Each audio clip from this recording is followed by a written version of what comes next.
We'll get rid of that. How's everybody doing? 6:20. Hey, Gail. Hey, everybody. Man, I've got a lot of gunk in my lungs, so trying to get it out. I came across something last night, so we're going to do a review of it. I found it different. I want your opinions of it. So let's just get started. Plus, I want to see y'all.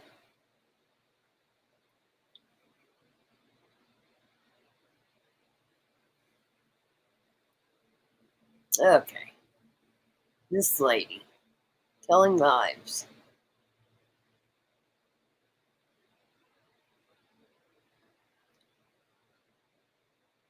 And this one was from, she joined July 2024 on YouTube. She's got some comments here. Narcissistic Hunter. I've been following this case since day one. I'm from southwestern Kansas. You sure you're not from Nebraska? I love how you went into the victims' backgrounds. You did great. I sucked. Anyway, we're going to watch it. We're going to go over it.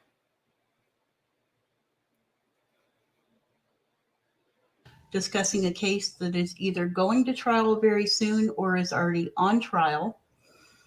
On Wednesdays, I will post a video discussing cases that have either been adjudicated or have fallen out of the media spotlight. And on Thursdays, I will post a video discussing a few cases or current events that I find interesting. At least that's my goal. But first, let me tell you a little about me. I am 55 years old. I will be 56 on Election Day this year. I was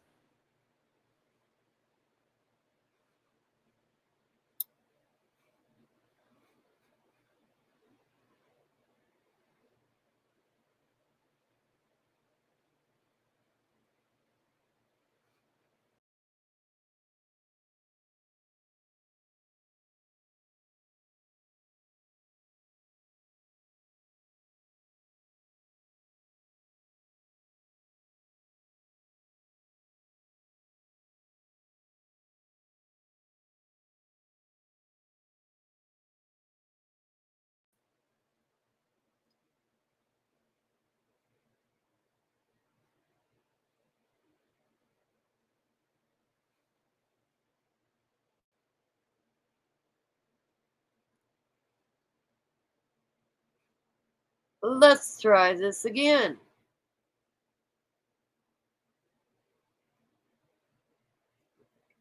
a video discussing a few cases or current events that I find interesting. At least that's my goal. But first, let me tell you a little about me. I am 55 years old. I will be 56 on Election Day this year. I was born on Election Day, so this is a really cool year. Anyway, I will be 56, and I have two daughters. One is 35 years old, and one is 15. And I am married to a truck driver who drives here locally in the beautiful East Tennessee Smoky Mountains.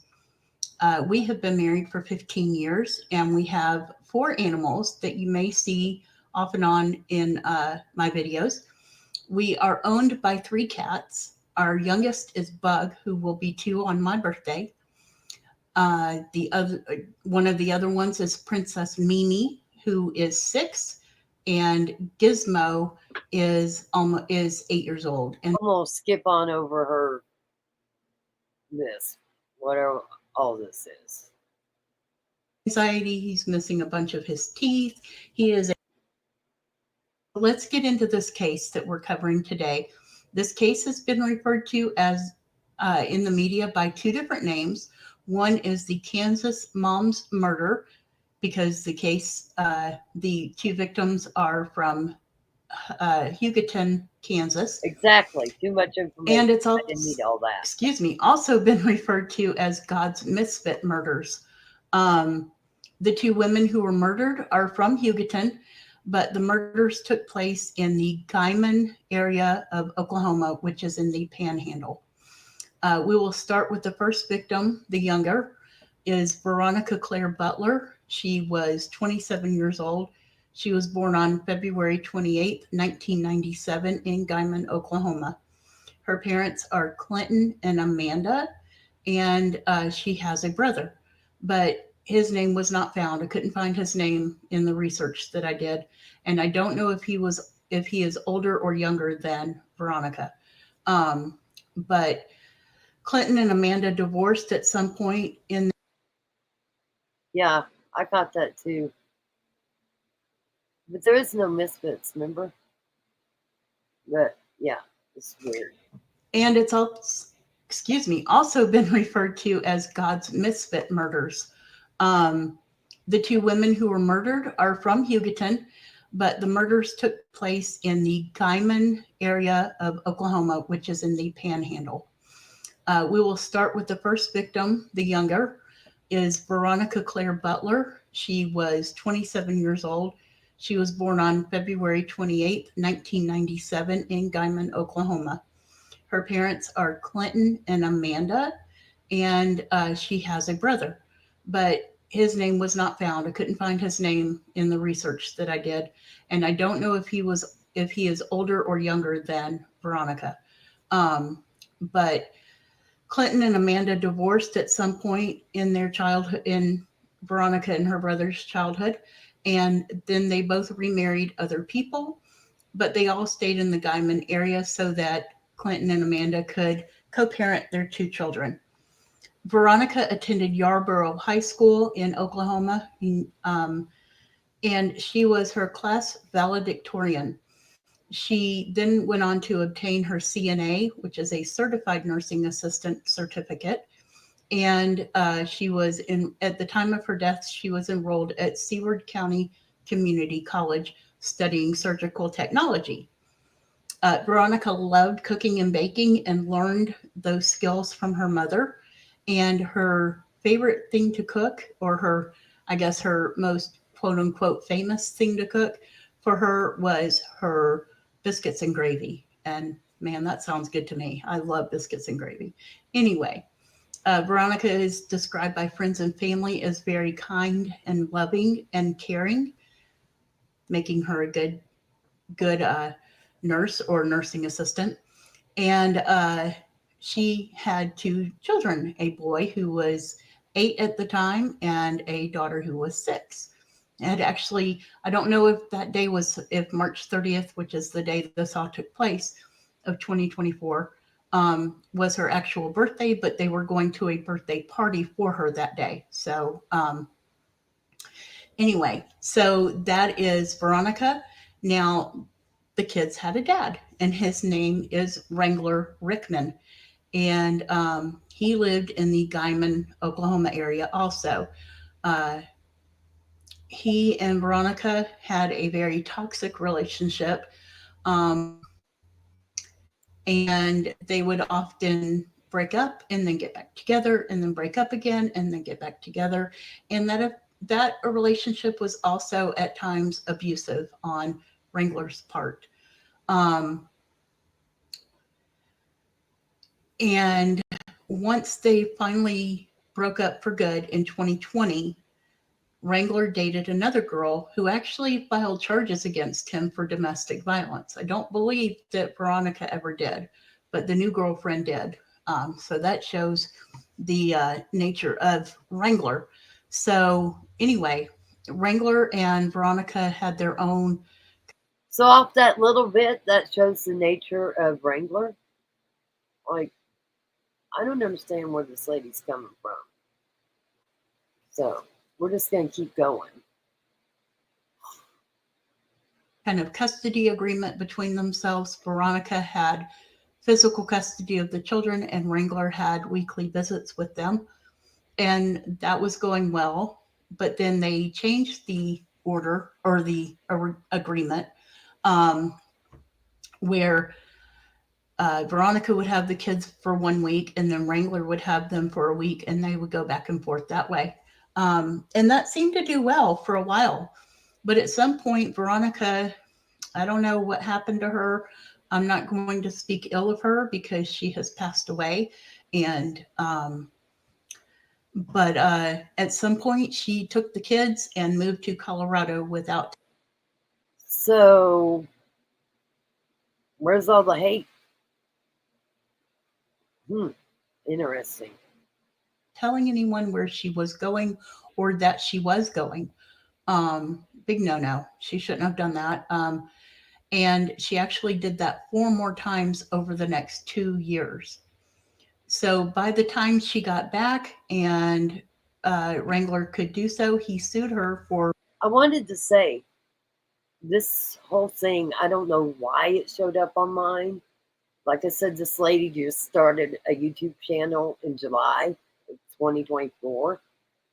And where she's getting her information, I don't have a clue.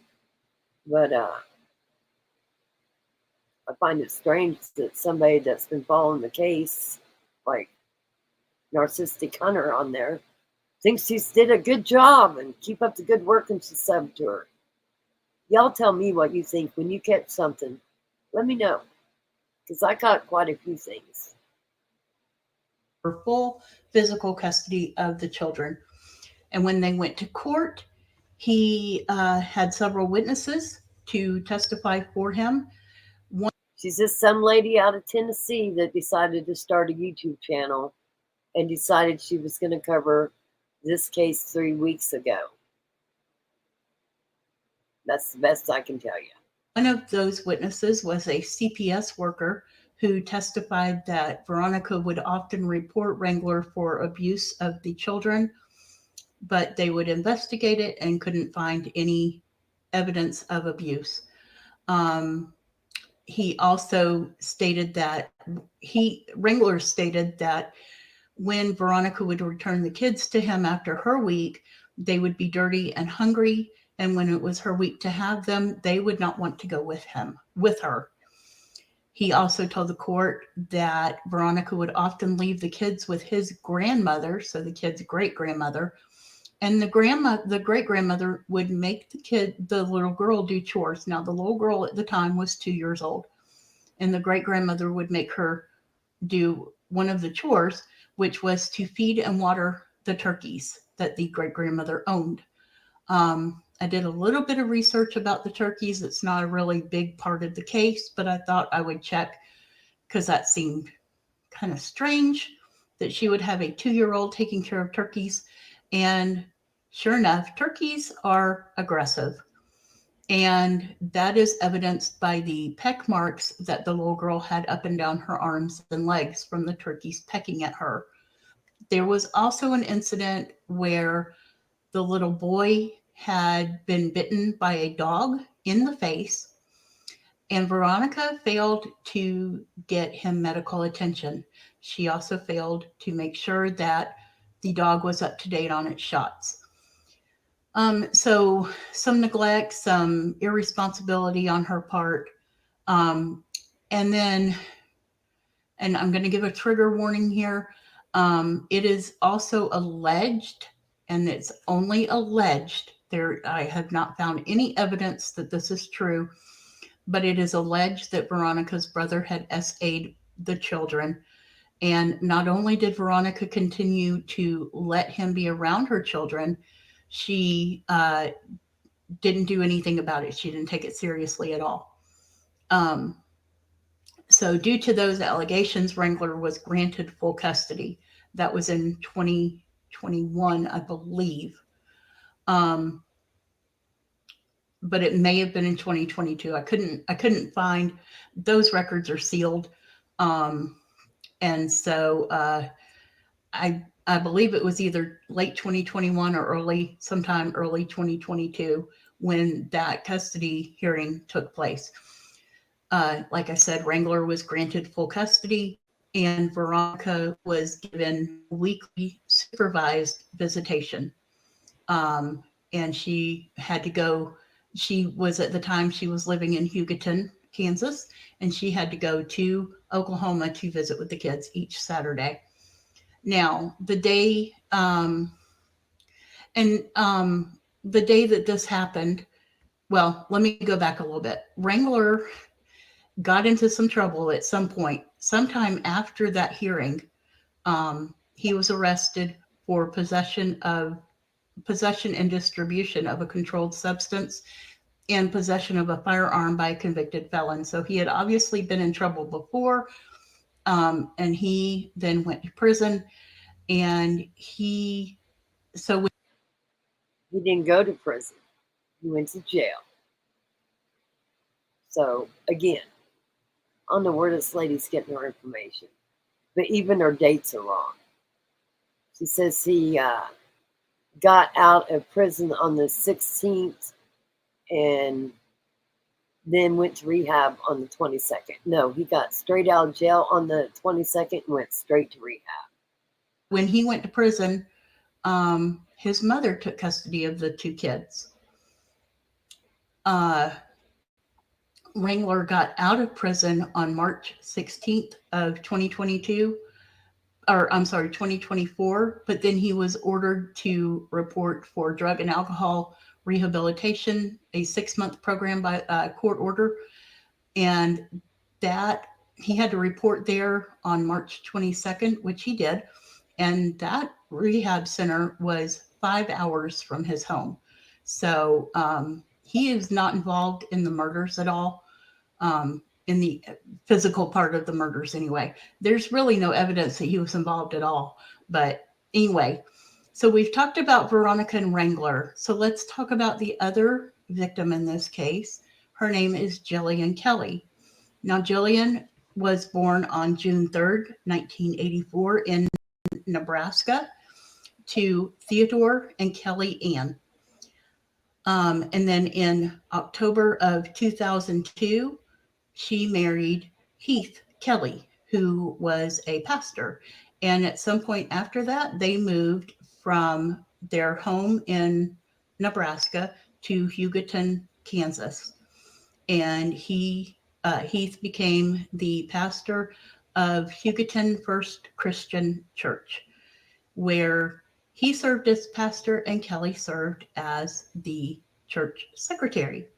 And she also ran the children's program. Kelley is described as having brown hair, although pictures to me looks like she has blonde hair. But officially, according to official documents, she has brown hair and blue eyes. And she is described as being a loving mom to 4 and wife to Heath and church secretary and leader of the children's church. She loved God. She was devoted to her children. She was devoted to her church and her faith. And my favorite part about her, I don't know about y'all, but when I hear someone described, like their personality described or the, their physical description, I try to picture them in my head. Now, this I did not picture about Kelley, or about Jilian, I'm sorry. And that is that she was an avid motorcycle rider. She had a motorcycle and she loved riding that thing. And I just think that is the coolest thing. I love it when women do things that are unexpected.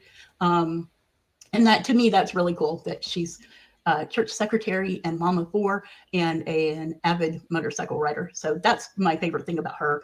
And I think she was really cool, and I probably would have liked her if I had ever met her. Now, Veronica was now embroiled in a very contentious custody battle with Wrangler's mother, and her name is Tiffany Adams, and this woman is a piece of work. Now, I'm a Christian. I try really hard not to be judgmental and not talk badly about people. But there's just nothing nice to say about this woman. When Wrangler went to prison, Tiffany took custody of the kids. And on March 18th, and then again on March 20th, Veronica filed a motion with her attorney in the court to change the custody agreement. And according to Veronica's attorney, it was pretty likely that that the custody agreement was going to be amended in Veronica's favor. And this really pissed Tiffany off. Now, Tiffany is the kind of person that likes to fight people. And when I say fight, I mean physically fight them. She likes to get into fist fights. She likes the fact that the people in the Guyman area are afraid of her, like fearful of her, don't want to cross her, don't want to mess with her, that kind of thing. I'm not protecting Tiffany, but I've seen nothing where she's gotten in fist fights. Where'd this lady get this information? So confused. So Tiffany was very pissed off that not only had Veronica filed these motions, but that it looked like she was probably going to at least get the custody agreement changed. And speaking of her custody agreement, now she had supervised visits. Veronica had supervised visits with her children, meaning she had to have a court-appointed supervisor or chaperone to go with her on the visits. And that is where Jilian Kelley comes in, because she and her husband were both court-appointed chaperones or supervisors of supervised visitations. And now, for some reason, Tiffany got to choose the person who supervised the visits, even though it was Veronica who had to pay for it, because it is a service that you have to pay for. It was Veronica who paid for it and who drove from Hugoton over to Eva or Diamond area where the kids were. That person that Tiffany wanted to be the supervisor of the case, and usually was Cheryl Brune. But on that particular Saturday, Tiffany had called Cheryl and told her that Veronica wasn't coming for the visit that week and that she could take a few weeks off.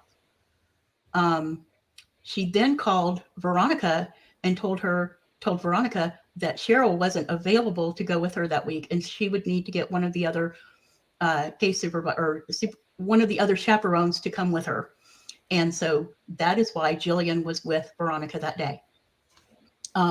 So really, now Tiffany liked Cheryl, and so police believe that's why she had Veronica switch chaperones. So that means that Jilian was basically collateral damage, which just makes this even more heartbreaking. The whole situation is heartbreaking, but knowing that somebody was murdered because they were there, to me, that's heartbreaking. It's really upsetting to me.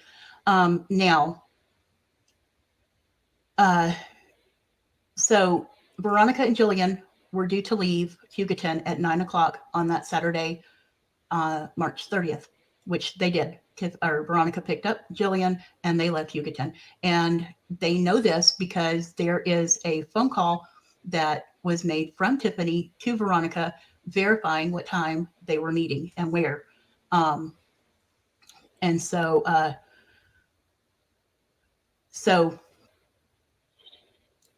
on March 30th, 2024, Veronica and her chaperone left Hugoton and were scheduled to meet Tiffany for the drop-off at the former Four Corners gas station at the corner of Oklahoma 95 and Highway 412/64. And they were due to meet there at 10:00 that Saturday morning. And then Veronica and Jilian were taking the kids to the home of family members, Joey and Melissa Padilla, for a birthday party. Like I mentioned before, it was the little daughter's birthday, either that day or that was just the day of her birthday party. But either way, that was when her birthday party was scheduled at the Padilla's home. Now Veronica and Jilian arrived at the gas station at 9:40. And they know that because they each texted their family members back home in Hugoton to let them know that they had made it. Now, then the phones stopped pinging off of any of the cell towers. The last ping was at 9:42 for both phones. So I'm just curious. Where did she get that information?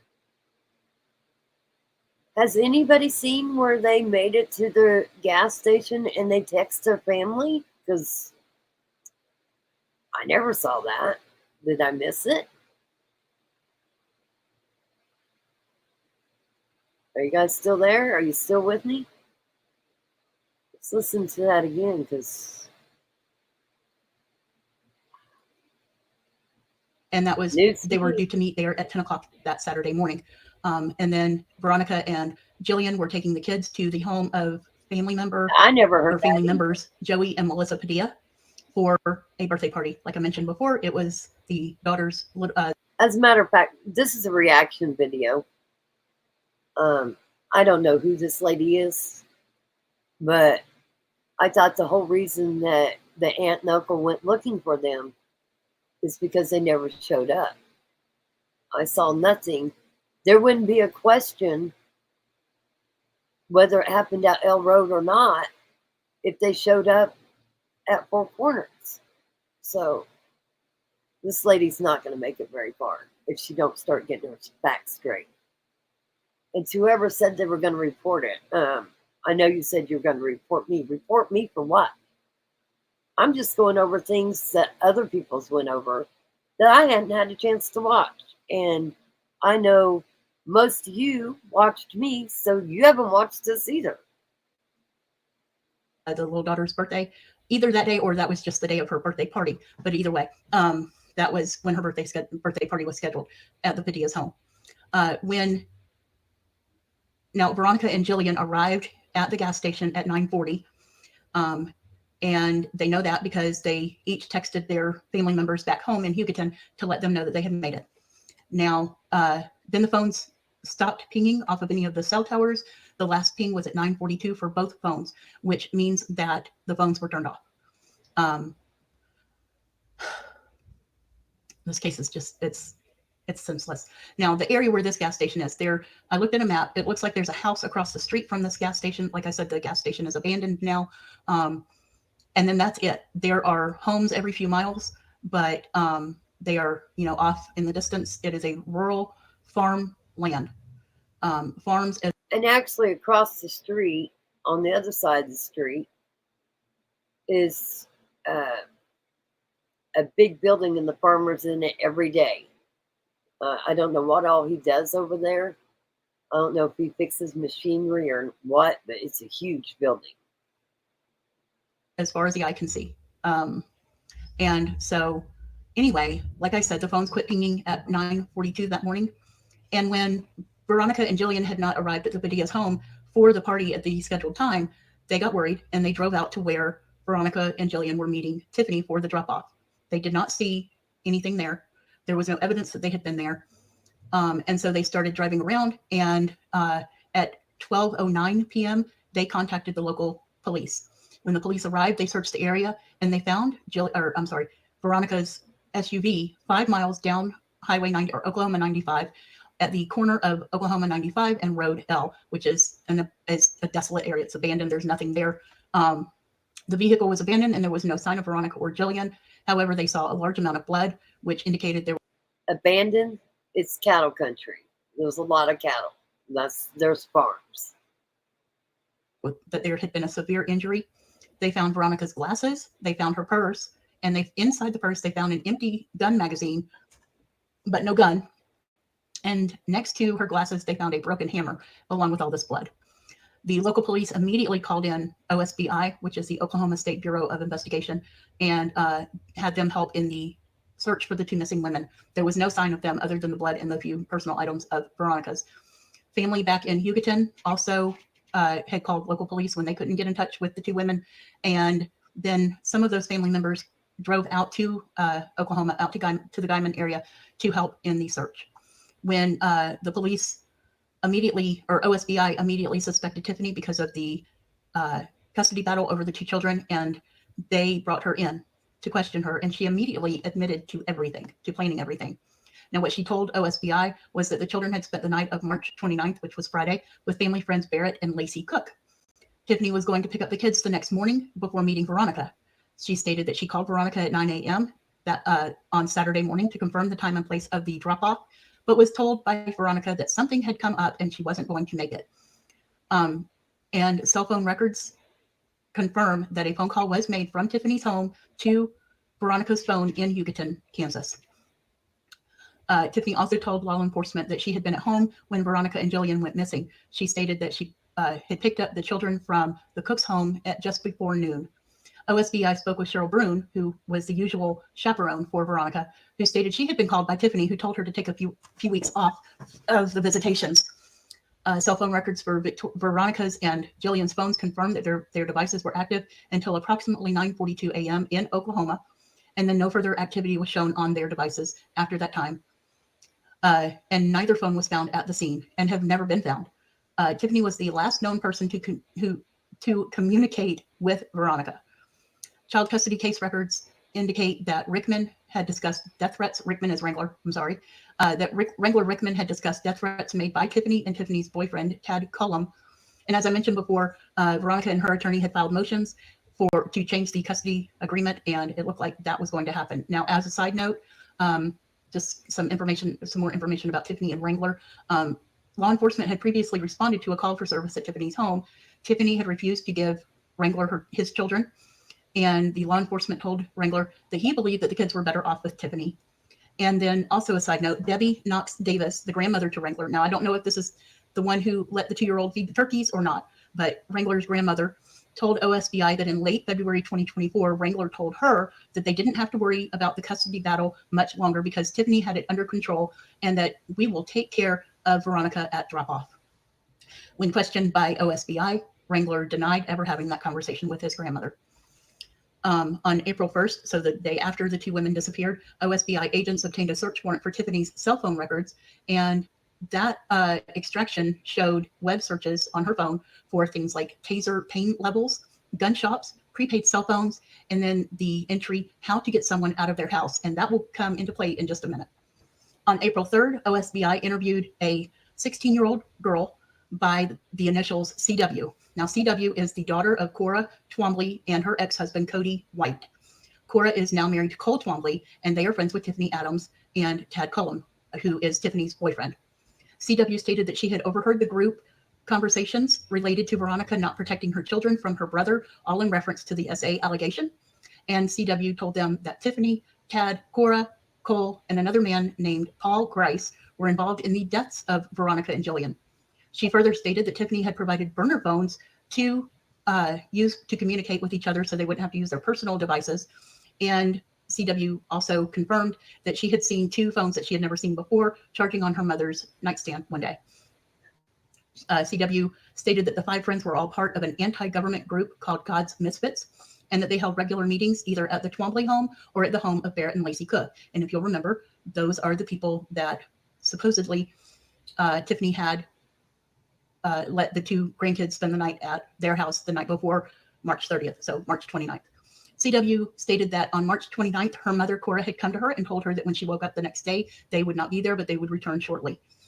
And sure enough, when CW woke up the next day at 10 o'clock, no one was home, but Cora and Cole returned home around noon. Upon their return, Cora told CW to clean out the inside of the Chevy, which is a blue and gray Chevy pickup that belonged to the Twomblys. And they also had driven, which they had driven to the murder site. And they also had driven a blue flatbed truck that belonged to Cole's brother, Clint. When CW asked what happened, why she had to clean out the truck, Cora stated that things had not gone as planned, but they wouldn't have to worry about her, meaning Veronica, anymore. CW said Cora told her that she and Cole had blocked the road to divert Veronica and Jilian, so they had to continue driving down 95, so that Tiffany, Tad, and Paul could unalive them. When CW asked why Jilian had to die, she was told that Jilian wasn't innocent either because she supported Veronica. CW asked were the bodies put in the well, and Cora said something like that.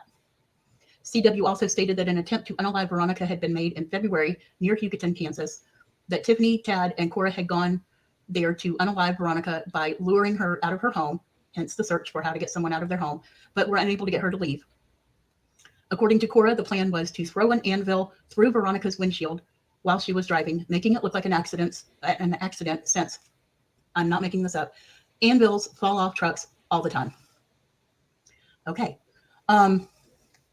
OSB investigations showed that Tiffany had searched for gun shops on her cell phone.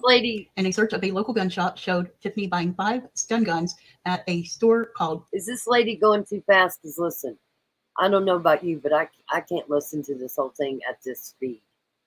So if it's too fast for you, let me know. The Big R store in Guymon, Oklahoma on March 23rd. OSBI also found that Tiffany had bought 3 prepaid cell phones at a Walmart in Guymon on February 13th, 2024, and search warrants for all 3 phones, showed all 3 phones were in the area where Veronica's SUV was found when Veronica and Jilian disappeared. Earlier in the day, the phones had been located near Tad Cullum's residence, and after Veronica and Jilian disappeared, between 10:05 and 10:16, 2 phones were in the area or near Cullum's residence. Between 10:16 and 10:35 a.m., 2 of the phones were at the property of Jamie Beasley, a friend to God's Misfits. Beasley's property is located below a dam, and it is across the street from Tad Cullum's home. And Tad Cullum rents land from Jamie Beasley for his cows to graze. And like I said, Beasley's property is located below a dam. It's not, a big dam. It's like a pond, and then they dammed it off from the stream. OSBI Officer Jason Ott located concrete that had been moved from a location near Beasley's property, approximately 150 to 200 yards below the dam. Ott also discovered a hole had been dug and filled back in and then covered with hay. The location from where Veronica and Jilian disappeared is 8.5 miles from Beasley's property, well within the 34-minute time frame between when the 3 burner phones pinged at Veronica's abandoned car and when they pinged at Jamie Beasley's property. Well within the time period to drive from where the vehicle was abandoned to Jamie's property, 8.5 miles away. All 3 burner phones stopped transmitting on the morning of March 30th, 2024, just after 11 o'clock. OSBI also interviewed Paul Grice, but they let him go. And I'll tell you about him in a minute. But they learned that Tad Cullum and Tiffany Adams had cell phone conversations with Paul on March 30th in the morning prior to when Veronica and Jilian disappeared. And then they were all 3 of them were at Tad's leased property on Jamie's property after 11 o'clock. On April 13th, 2024, a search warrant was executed at Beasley's property, and an excavation of a possible burial site was commenced. And then they finished digging on the 14th, and the hole was excavated, and the bodies of Veronica and Jilian were found. Now, they were found inside and I need to get my paper notes for this part. They were found inside a deep freezer, and it is believed that, and now a lot of this information about how they died and everything and when they died has not been released. It was ordered in May of this year that those documents be sealed and for 6 months. I'm gonna take a sip of my water real quick. My throat's getting dry. So we don't know the manner of death, although we do know that Veronica at least was stabbed. So let me find the part that I'm looking for. So in that deep freezer, they found, among other items, they found a USB drive of the dig site photographs, and they found 2 pairs of Wrangler jeans, one with a black belt. Everything had possible blood splatter on it. Everything they found.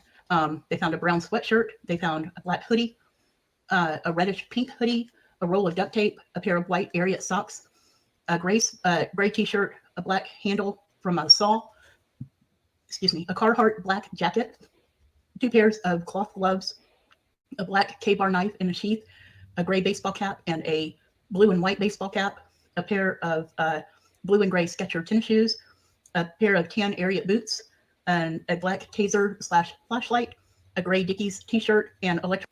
Is it just me? Because for some reason I thought that they found the K-bar knife, but the sheath was at Tad's house.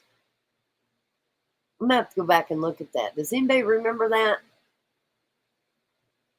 I know they found,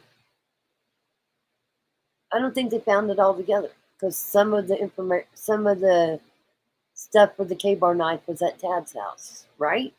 Does anybody remember? I'm gonna try to dig while this is going. Electrical cord and a small roll of black tape. All of these were found in that freezer where Veronica and Jilian were found on April 14th, so 2 weeks after they disappeared. DNA taken from each, plus search warrants for several vehicles, and one of the things they were searching for on one of the search warrants was kitty litter, and they believe that the kitty litter was used to help soak up some of the blood. Now, as for now, let me give you my part on that. Is if you go to O'Reilly's, they have some stuff that looks like kitty litter, and it also soaks up blood. While I was at Yarborough helping with the tumbleweeds, a gentleman had pulled up, and he said that he had seen a couple people that looked familiar to him. He did not tell me the names, at the O'Reilly's in Guyman, and he was in the O'Reilly's, and that they were purchasing like oil cover-up. which would look like kitty litter. But it was an older gentleman. I never get the names for a reason. But he was in there when these two people were buying the so-called soaker upper for oil, transmission fluid, or whatever. Like I said before, he's not suspected in any of this. He was in rehab at the time that the murder happened, so he wasn't there physically, but it's not suspected that he had anything to do with any of this. But now Tiffany, her boyfriend Tad, their friend Paul, and their friends Cole and Cora are all in prison, or I'm sorry, in jail. They are charged with 2 counts of felony murder in the first degree with deliberate intent, 2 counts of felony kidnapping, and 1 count of felony conspiracy to commit murder in the first degree with deliberate intent. Like I said, they are currently sitting in jail. Don't know when this case is going to go to court. It's mostly a circumstantial case, but I have a feeling there's some things that are going to come out that are going to pretty much prove that they did this. And Paul admitted to it. Paul actually had been questioned by the police and let go, and then he started talking to a friend of his and told them what they had done. And the friend called the police and told them, and so he was then arrested and charged. Like I said, they are all 5 in prison. I don't know where the children are. Nobody, that information hasn't been released. Who has custody of the children? I'm assuming prison. When did they get moved to prison? I'm just curious. When have any of the 5 been in prison? Veronica's either mom or dad probably have them, but I don't know. That information is not available. And so they all pled not guilty, even though they all admitted to what they did. So this just proves that if you think that you can commit the perfect murder, you're probably... And they all did not admit to it. Like, this is what I don't understand. People get on the show, they decide. Some people think there's lots of money in YouTube. There's really not, unless you are begging people for money, like by the cash apps and other things. And listen, there's many people that deserve that money. They do this for a full-time living, like Bullhorn Betty. You know, she goes out there and she searches and she puts her boots on the ground. So probably not smart enough to commit the perfect murder. So we're going to end there for today. When more information comes available, I will update this case. And I just want to take a moment to thank you for being here. Thank you for joining me today and for watching this video. And if you don't mind, if you'll do me 2 favors or 3 favors, if you'll click the like button, if you'll click the subscribe button, and if you'll click the share button, that would help me out a lot. I'm trying to grow my channel and get more recognition. And it's kind of hard to do. I have a very small audience right now, but I'd like to grow it. And first, you got to get the information right. Oof. I would love it if you would do those 3 things. Until next time, take care of yourself and take care of each other. Again, I'm gonna back this up because I want you to see who this lady is. Well, I guess I can't show you because now she's gone.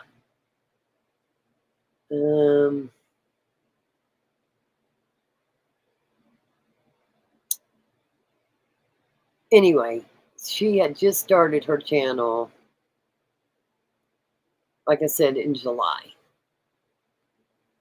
What do you guys think of that?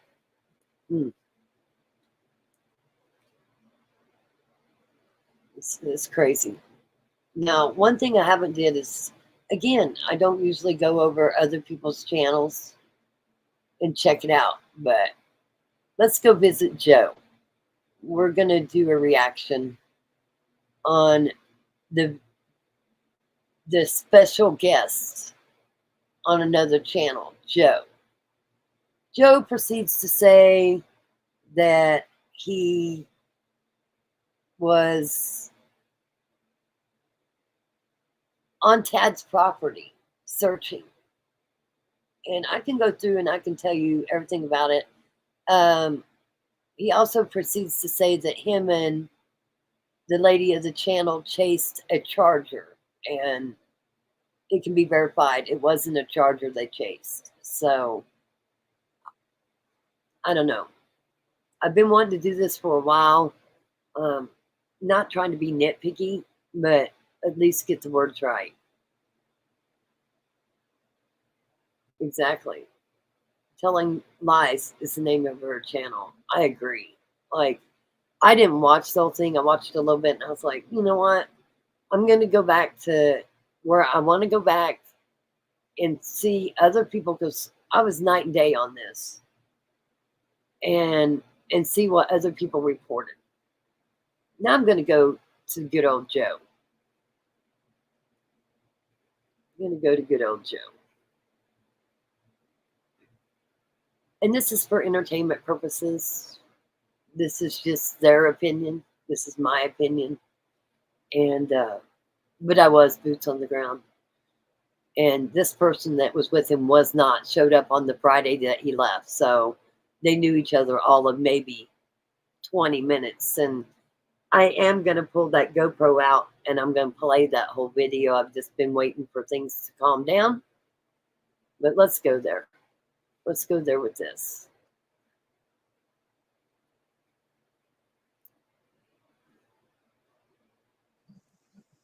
Yes, that's a lot better, I think. Okay. I can see and hear him. Hello, sir.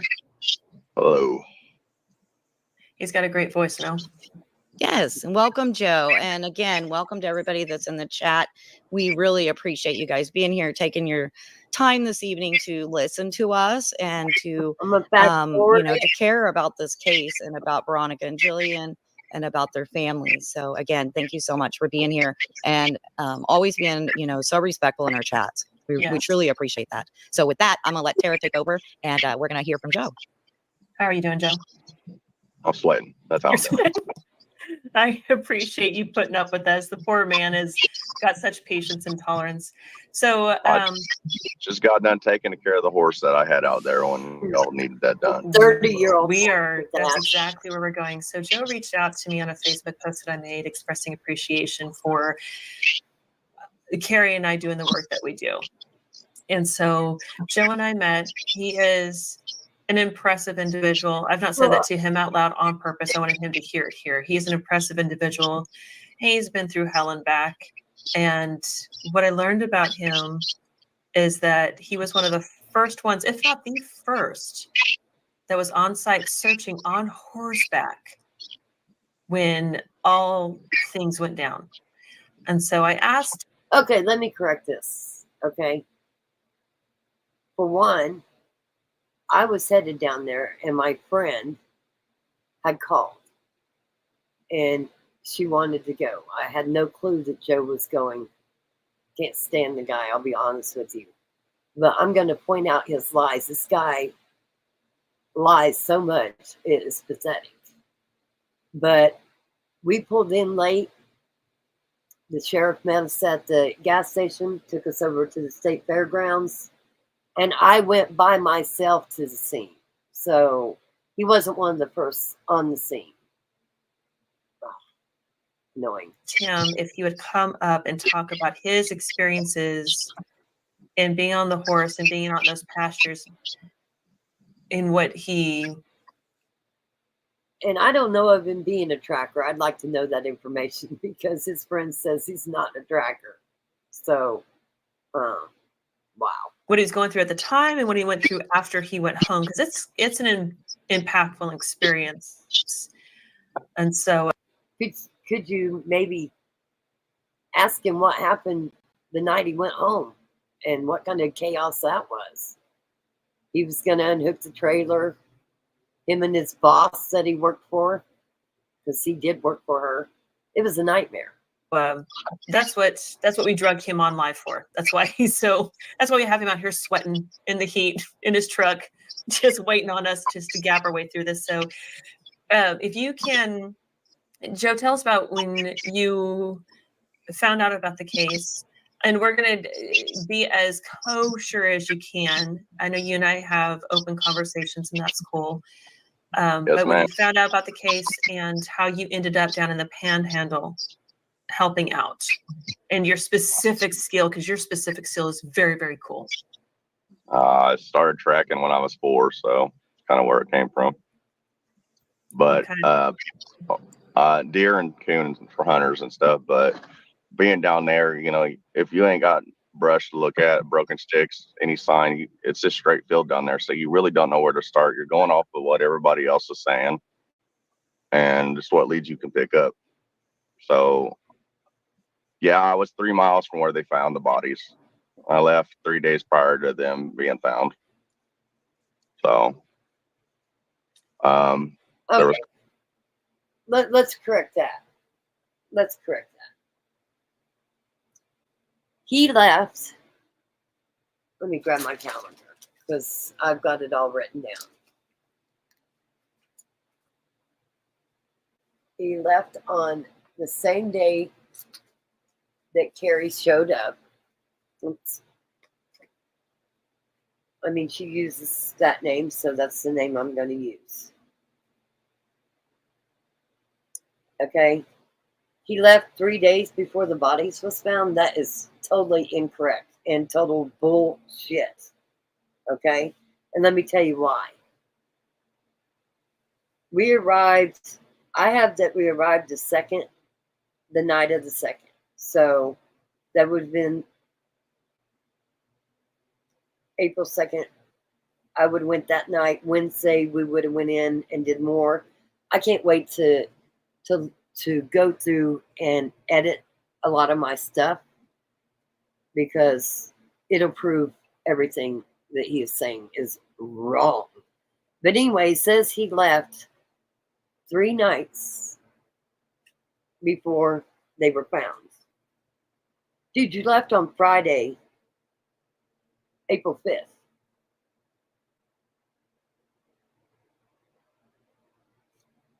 So, and they were not found till the 14th.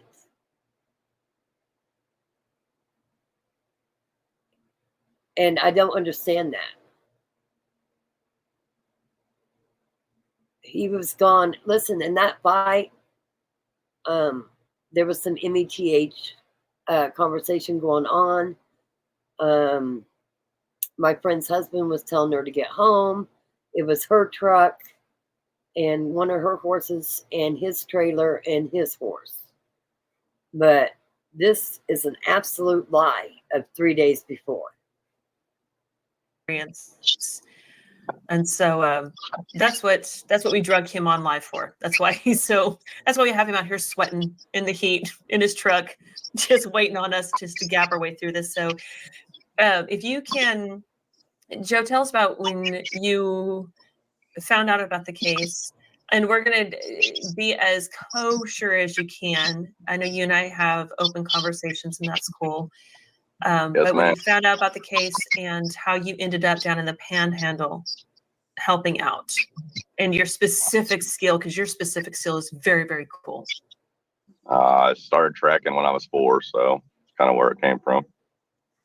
But deer and coons for hunters and stuff. But being down there, if you ain't got brush to look at, broken sticks, any sign, it's just straight field down there. So you really don't know where to start. You're going off of what everybody else is saying, and just what leads you can pick up. So, yeah, I was 3 miles from where they found the bodies. I left 3 days prior to them being found. So, there was clothing found just on an end stuff, but you really had to go off of what the mom, the dad, and certain people that do certain things. I mean, PD was not helpful at all down there. From my perspective of the field I was in where the car was found, the only search and rescue efforts that was made by the police department was in that field where the car was found.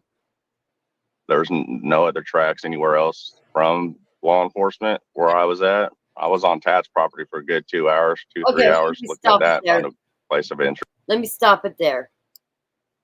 Do you believe he was on Tad's property? I mean, come on now. Let me tell you what happened. I had ran to Guyman, and Mr. South, his name's all over the place, so not doxing him, came and got them from the direction I had them going, which was south of Four Corners.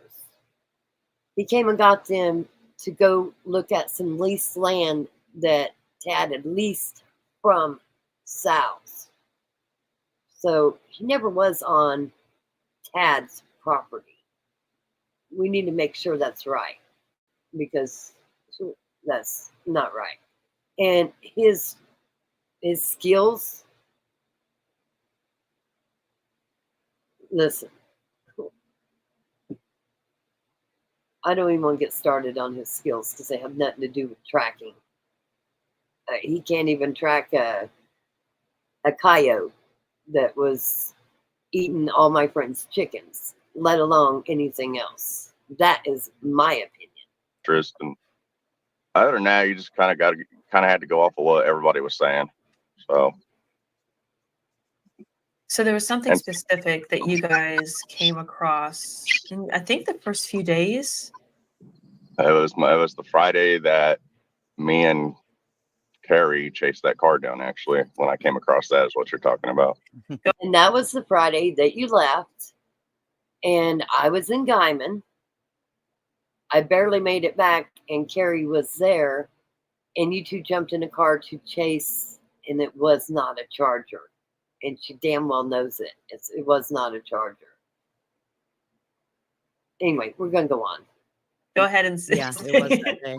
So surprise. So for those of you that have been following us for a while, because I like to do this, I like anticipation, guys. Sorry, I'm going to drag you along with my anticipation fetish. Thanks. I know you've had about enough of me, I know.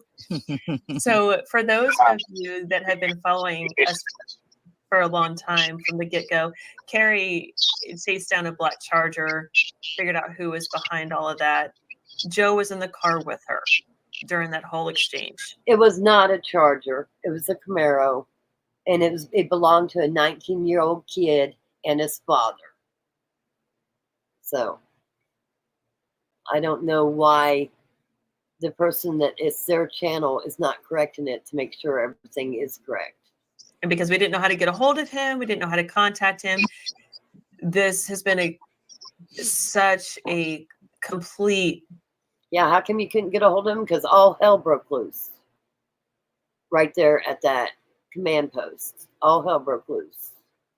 Him and his boss got in the biggest fight, and it was crazy, and things moved very quickly, and they were out. A completion of a full circle of events. Yes. It's been really cool to get to know Joe and understand what he went through and what he was willing to do for Carrie that night. Did it surprise you that they didn't know each other before this case? They met on the Facebook page, I believe, on that Friday, and they could discuss it more. Maybe somebody should ask them. And yeah, I don't know whose channel this is and whose channel it's not, because it seems to be the one person that wasn't on the ground is the one doing all the talking. But hey, He didn't know this woman. This is just some broad off the street. We're searching for people. And He Yeah. probably thought she went crazy broad too. That's what I thought she was a goddamn nutcase. Well, they probably weren't far off. I'm right there with you. I mean, literally, I went out in the street to that car with a 45 and pointed it straight at him. So, I mean, come on now. I got tired of him showing up at our camp. there was 145, and that was owned by my friend that legally can carry it. So it never was in your hands. But I'm not going to drag my friend on here for this kind of drama. That's So just where it is. now, in your camp, you mentioned camp. Where were you guys camped at? Tell. We was camped off of Four Corners right across from the meeting spot where Jilian and them was supposed to meet the exchange kids. So the base camp, or Carrie, there was another word for base camp, and I can't remember what it was, but there was every time you guys went back to Four Corners, that base camp or that base centers, command center, something along those lines. And let me tell you how that went down. I got a hold of News Nation. They came. I showed them different spots, different things. And they went back and set up at Four Corners. And I bought pizza and stuff, and I was really glad that they came and made it national. But along the line, the uncle that owned Four Corners came and told them they couldn't be on that property. And News Nation informed them, go ahead and get the law. We're finishing up our news set here. But what we did is we didn't want to bring more attention over to the Four Corners after News Nation. Well, I did. News Nation was set up and already going. There was a local that showed up on a motorcycle. I'm not going to say his name. And I'd noticed somebody across the street taking care of a horse. And I said, I wonder, that looks abandoned. I wonder if we could move over there and make that the command post.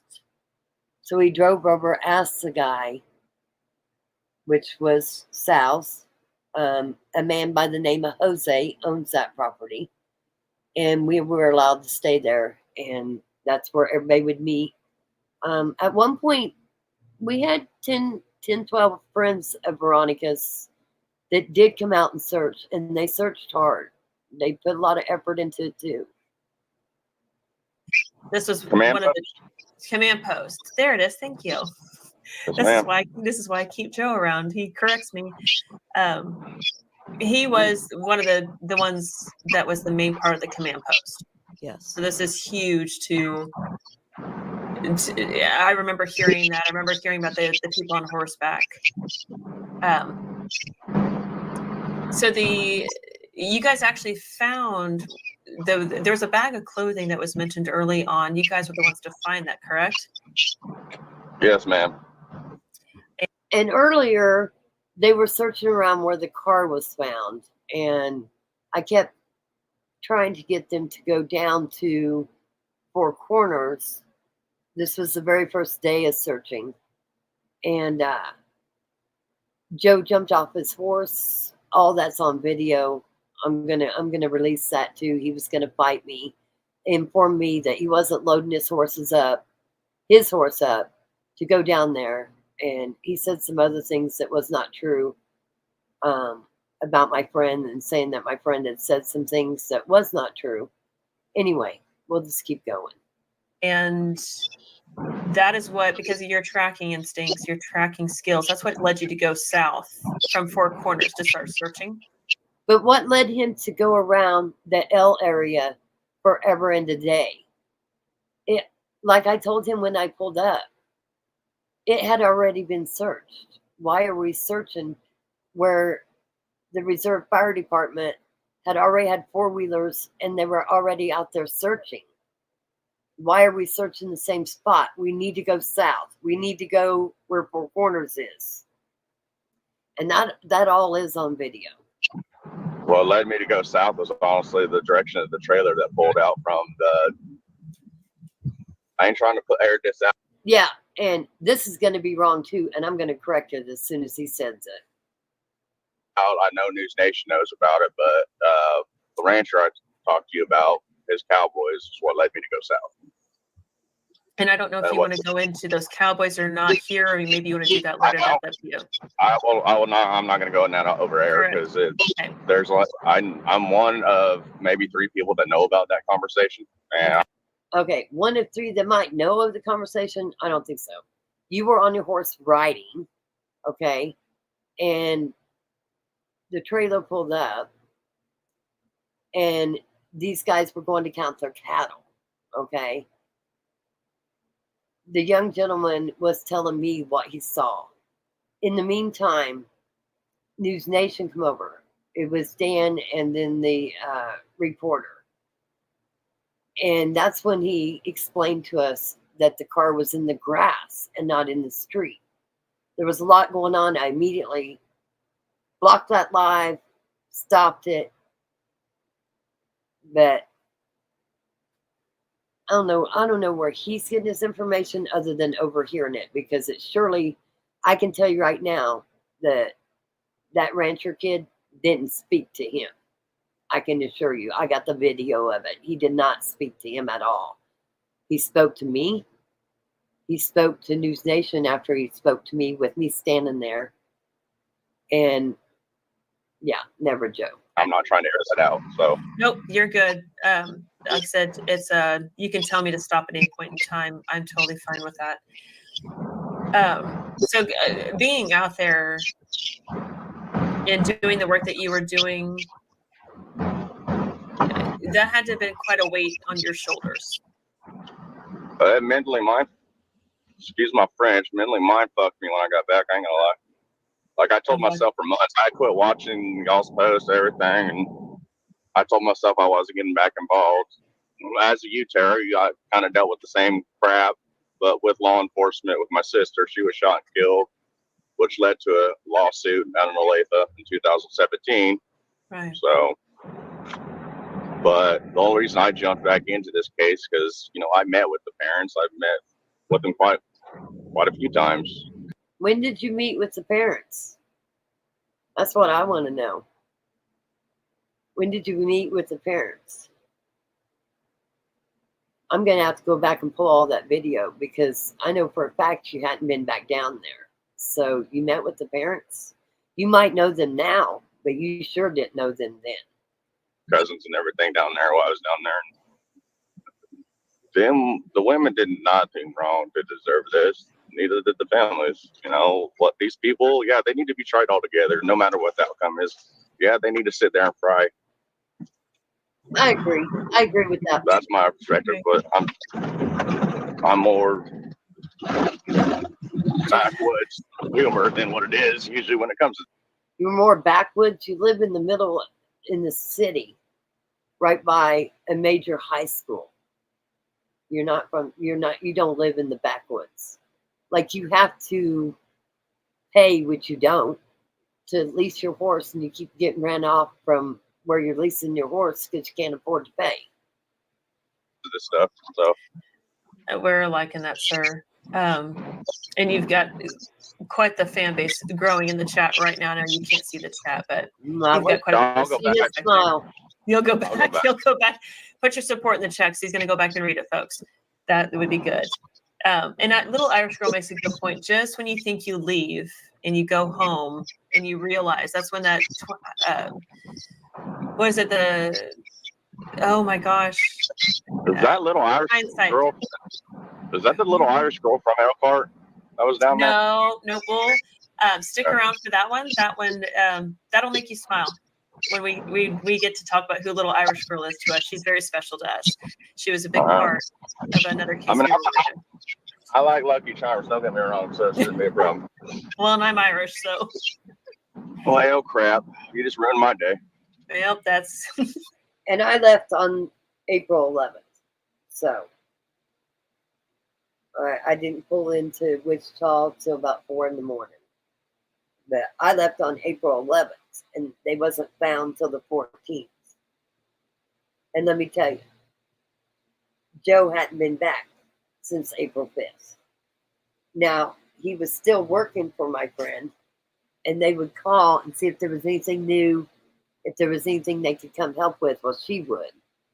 And I said, you can come, but you ain't bringing him. It happens. But, it's okay.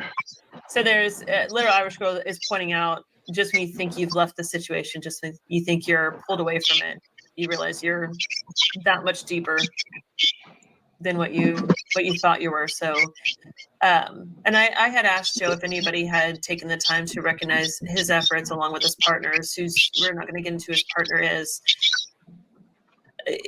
And I want to openly, and I know you tried to get into who his partner is, and she refused. That was one of my best friends, and she's not going to tell you anything, especially lies. And she can be the first one to tell you, this man can't tell the truth to save his soul. I've said this to you privately, but openly, thank you for what you did. Thank you for taking the time and using your skills and putting your mental health on the line, because that was a very big deal, what you did. So I appreciate you, and I know families do too. I know people out there in the community do too. But, well, according to the word, apparently they all know I'll be down there September. So I'm actually looking forward to seeing them again, and doing what I can for them, even in the courtroom. That's just me. I mean, I'm an asshole. Don't get me wrong. I got a cold heart. I really do. But I could disagree with. Okay, I'm gonna leave it at there. As soon as I get my videos straightened out, I'm gonna bring out every bit of that truth, because everything was filmed. And the reason it's locked is because of the rancher kid and his 14-year-old brother, and other things. Anytime somebody would come up and say things, I tried not to get them on camera. And it's such a small town. Everybody knows everybody. Everybody knows everybody's voice. Now everybody knows who Jessica is. Jessica was there that day. Jessica was there when I was talking to News Nation. She was parked down the street. That's how I met her. Because I was live and I said, oh, that car's been sitting down the street. We called her Baby J. She went several places with me. She also was there when Joe jumped off the horse and was going to fight me. Every bit of it's on video.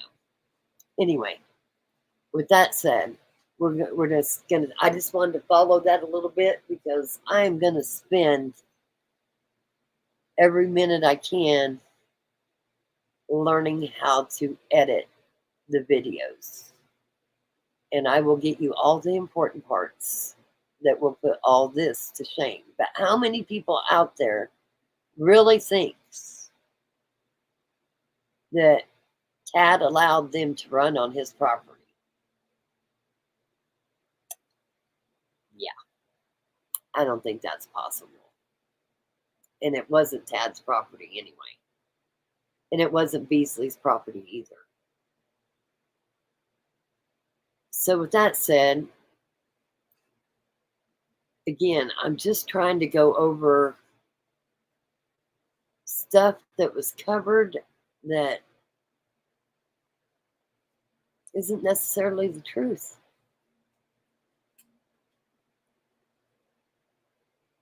No, it wouldn't have happened. It would not have happened. Now, I will tell you, there's a video, an audio, and I play it a lot, so I'm going to play it again. Him and my friend was already gone, and this was 6 days in, and they were already gone. So let me look here. Got so much stuff on here. I don't ever delete anything, and this is why.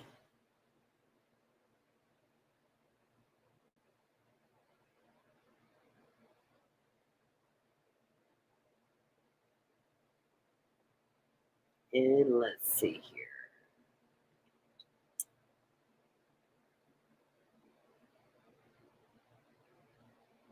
I'm looking.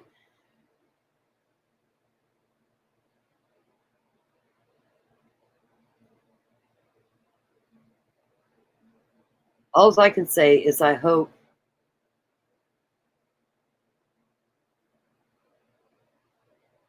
that all the truths come out.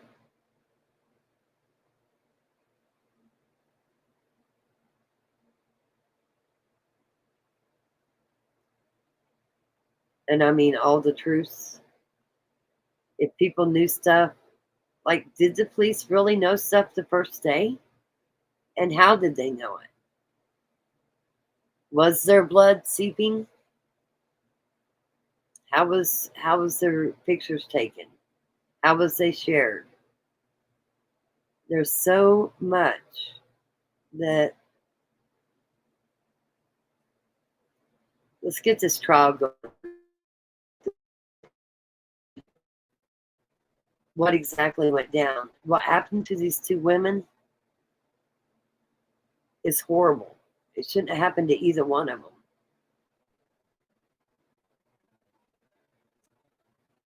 I think that the things that come out are going to be very gruesome. And I could be very wrong. I've said this 1,000 times, and if I am, I'll be the first to admit it. I still don't think it happened at El Road at all. But according to the paperwork, they were blocked off on 95 and sent down El Road. But check this out. If you haven't been following the channel, hello, Chop Liver. Sorry, I just saw you. We're going to go over this again.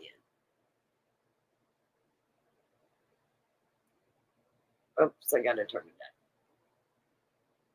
We're going to go over this again. Oops, hold on. Oops,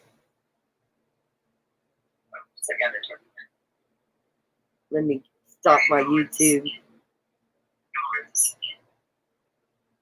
Oops, hold on. Okay, there we go.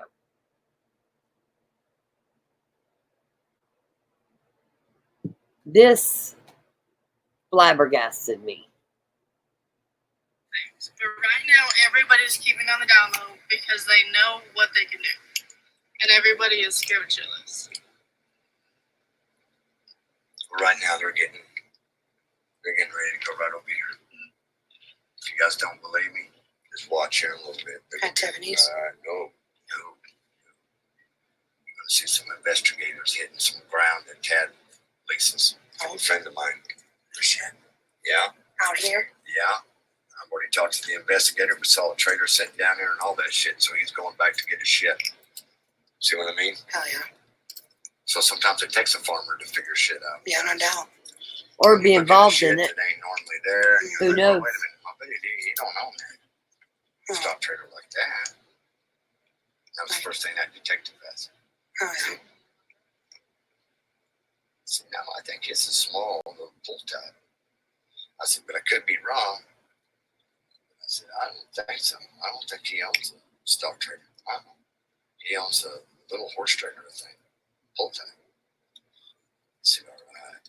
I said, man, I need a helicopter. I said, if I had a helicopter, I said, can you get a helicopter out here? Because I can make some phone calls. I said, that's what I need. I need to be in there with them. I'm scared of heights. So.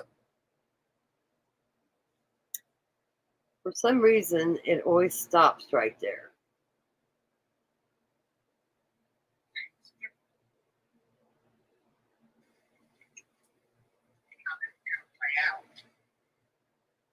Okay. We'll try this again. You're right. Yeah, you can't give me no sleeping pill to knock me out or anything because I got to be looking, because I'm going to be like, hey, this is the quarters here that we leased them over here and then over here and over here. And we need to fly right over that shit so we can see if the ground's been disturbed. See? If the skid steer's been involved. But I don't know. This butcher plant deal, that is an idea. It's a very gross idea. I used to butcher cattle. Now let me stop it right there. He said they need to fly over to see if the ground was disturbed. If you remember, Joe just said they found a spot that the ground was disturbed, which I have a picture of it. I need to figure out how to load it. The ground don't look disturbed. And why would this guy, this farmer, be wanting to fly over with a helicopter to see if it's disturbed if Joe already found with his tracking skills that it was disturbed? See, it's skid steer's been involved. But I don't know. This butcher plant deal, that is an idea. It's a very gross idea. I used to butcher cattle. I was a butcher. We hang them up, take a chainsaw. That's what they did. They cut them into pieces and ground it all up. That's what I was told. That's the rumor. Yes. Hello? You forgot to call me back. No, I'm still sitting here. I'm sorry. I'm sitting here visiting with a few people. Okay, I'll call you here later on as soon as I find out some more.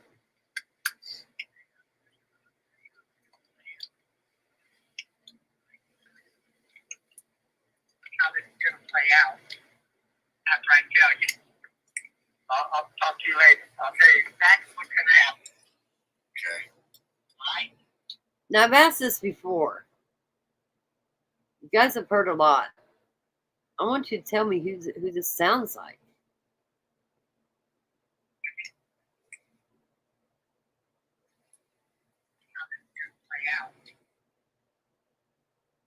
I'm sorry.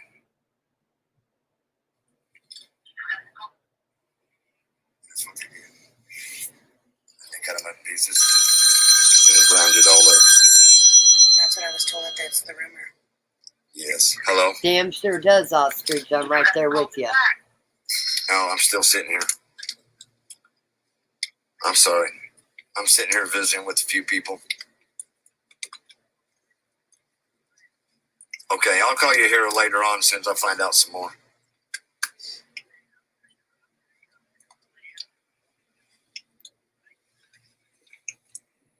How this is going to play out after I tell you. I'll talk to you later. I'll tell you exactly what's going to happen. Okay. All right?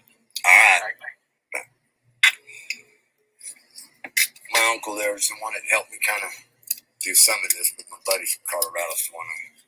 But my uncle was like, hey, man, these investigators, they're very intelligent.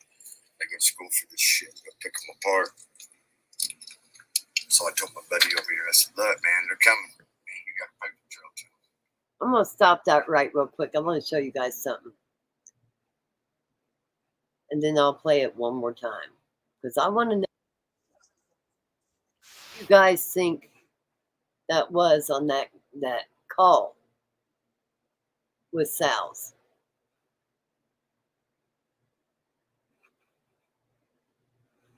Because it really bothers me. He even says he warns Beasley. That's true.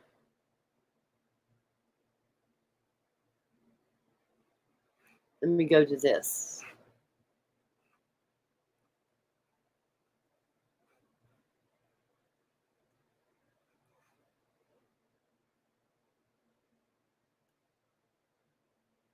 I believe this has him in it, so his voice, so we'll just go with it. Let me make sure I got you on the screen with it. I do.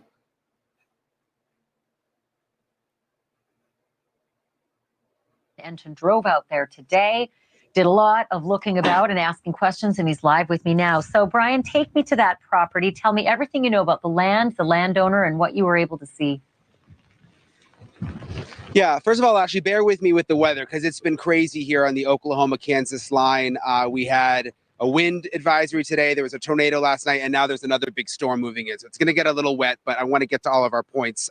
Yes, I went to the house in the area where the bodies were discovered.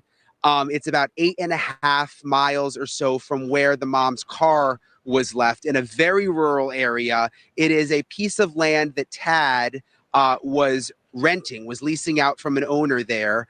And there was a barn there. The bodies were discovered near a dam. There was some digging, and that's when they found them.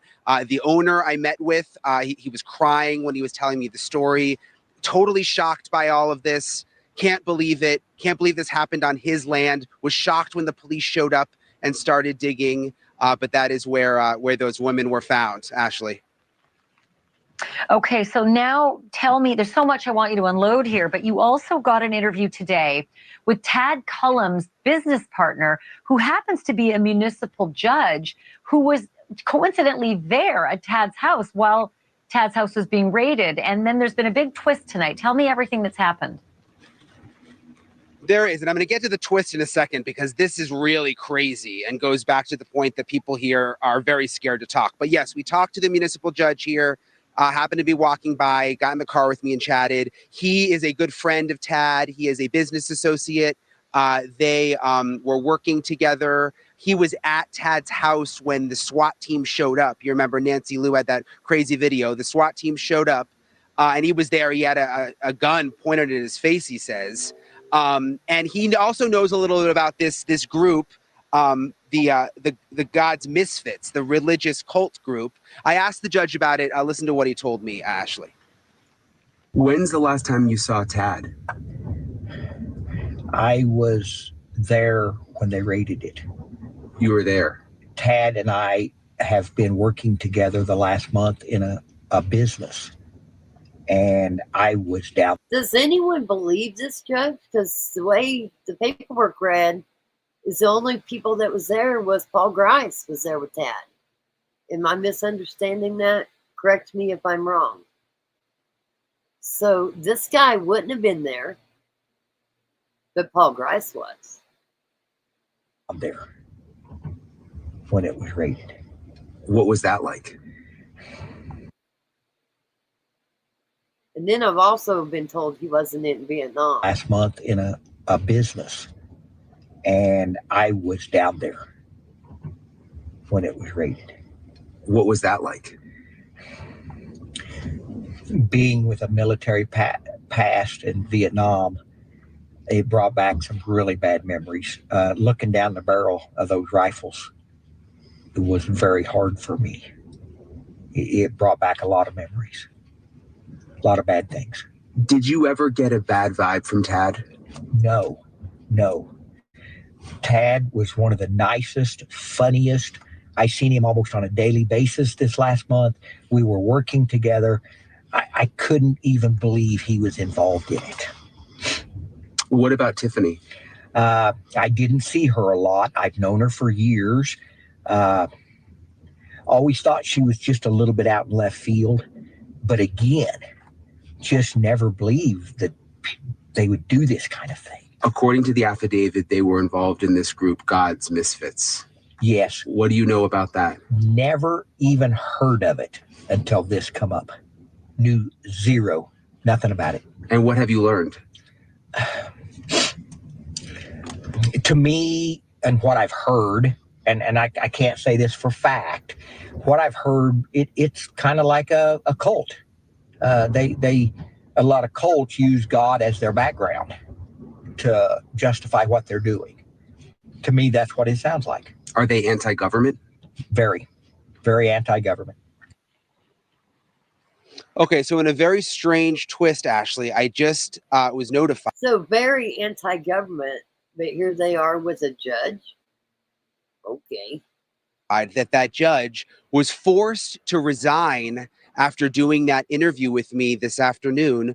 The mayor, he was appointed by the mayor, and the mayor basically said, "I'm not happy you did the interview," and talked about any of this, and said, you know, we want your resignation, and he had to submit a letter of resignation. Keep in mind, he didn't talk at all about, you know, anything in a professional sense. He's just a municipal judge. He has nothing to do with the case at all. Just goes back to like why people are not wanting to talk around here, how powerful these suspects are, and now this judge is out of a job just for telling us that story this afternoon. And again, that story. Is it how powerful these people are, or it goes back to the local guy who says Elkhart has no snitches? We don't have snitches around here. Does anybody recall that? He considered himself snitches if they told things. I think everybody down here knew. I really do.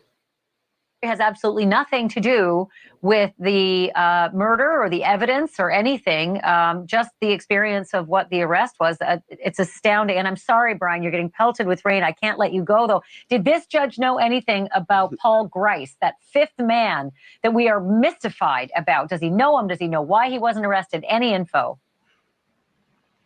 No, he knew absolutely nothing about him, which is interesting because he knows pretty much everybody in town. Also, Paul Grice was there with Tad when supposedly this judge was there. So he knows absolutely nothing about him, and he knows everybody in the town, but he spent every day with Tad. And Paul Grice was there when Tad was arrested, and so was this guy supposedly. Wonder why he got fired. He knew absolutely nothing about him, which is interesting because he knows pretty much everybody in town. Everybody we've asked for the most part doesn't know much about him. I mean, you touched on it earlier, though. He was also, according to authorities, part of God's Misfits, the group. He was apparently involved in this plot to kill Veronica back earlier this year. So we know that from the affidavit, but we're not. And I also want to say, my second day in, I said, God's Misfits. I said, you guys got a compound here. You need the ATF. Boy, have I been put through the ringer by the locals there. There's no God's misfits, but I mean, you got News Nation saying it, you got everybody saying it. You just don't like the fact that I found other stuff that maybe it don't make sense, okay? Nothing that happened to Veronica and Jilian should have ever happened. I agree with that 1,000%. I think they should all be charged and tried, okay? I do believe that. But there's no doubt there's a God's misfits, and there's a guy, and y'all know who he is, that goes from channel to channel, and we pulled his stuff. And way before this case ever happened, he's got 7 emails, and 5 of them are labeled misfits. But there's no such thing as misfits. Okay. Really having an easy time getting other information on him and why he wasn't arrested. You know, is he perhaps now cooperating with the investigation? We haven't been able to. And yes, Cole says it on his Facebook, and so does Frank Twombly. Talks about the misfits. But there's no misfits. Rock just brought it up in her mind and came up with it. Nail that down at this point. Thank you for watching. Go to newsnationnow.com to find News Nation on your television. So yes, Cole says it on his Facebook. Listen, you can hate me, you cannot like me, or whatever. I am all about justice for Veronica and Jilian. But I'm also about all the truth, every bit of the truth. And in my own opinion, there was a lot going on in this case before this happened. And several allegations that was proven not to be allegations that was provided by the aunt. She provided that information. So with that said, I want to go back to this guy right here in this 6-day audio when they knew everything and he warned Beasley. My uncle there is the one that helped me kind of do some of this, but my buddies from Colorado's the one but my uncle was like, hey man, these investigators, they're very intelligent. Let me go back just a little bit. I don't think I got it good. Okay, I'll call you here.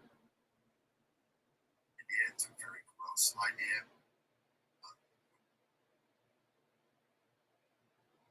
That's what they did. And they cut them up in pieces and they ground it all up. That's what I was told. That's the rumor. Yes. Hello? You forgot to call me back. No, I'm still sitting here. I'm sorry. I'm sitting here visiting with a few people. Okay, I'll call you here later on as soon as I find out some more.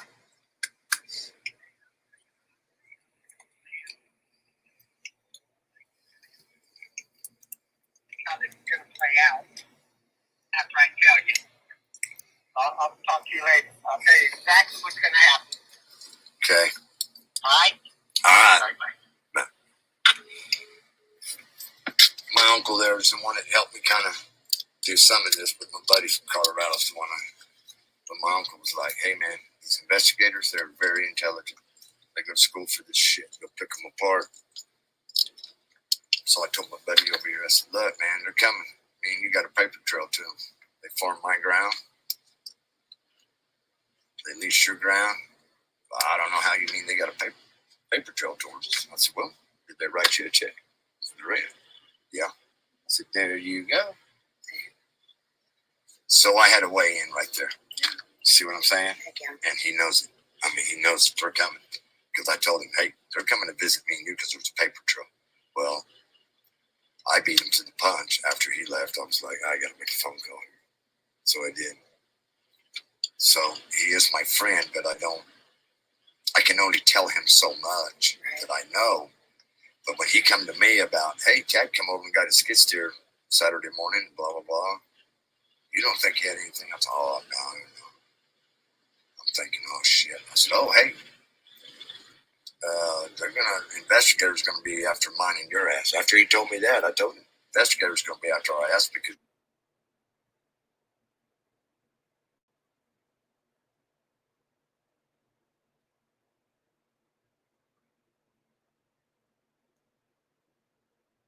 he's got some farm ground. I said, you're coming, Beasley. He said, you're right, Larry. I said, yep, you better tell him the goddamn truth about that skid steer leaving. I said, because I'm telling you, man, they're going to pick your ass apart. Yeah. And if you lie to them, you're in deep shit with those guys. Right. So we're going to be seeing some stuff going on here in a little bit. Over here. Yeah, but it's going to be Road 2. But I can't have you going down there. Okay. It's like a mile and a half, and then you come to a cattle guard. There's a house that's down there. I do not want you going down there right now, okay? You need to stay out of there because they're getting ready to hit that place. Whoop! Trooper just went by. Yep, there they go. Oh, fuck. Yeah.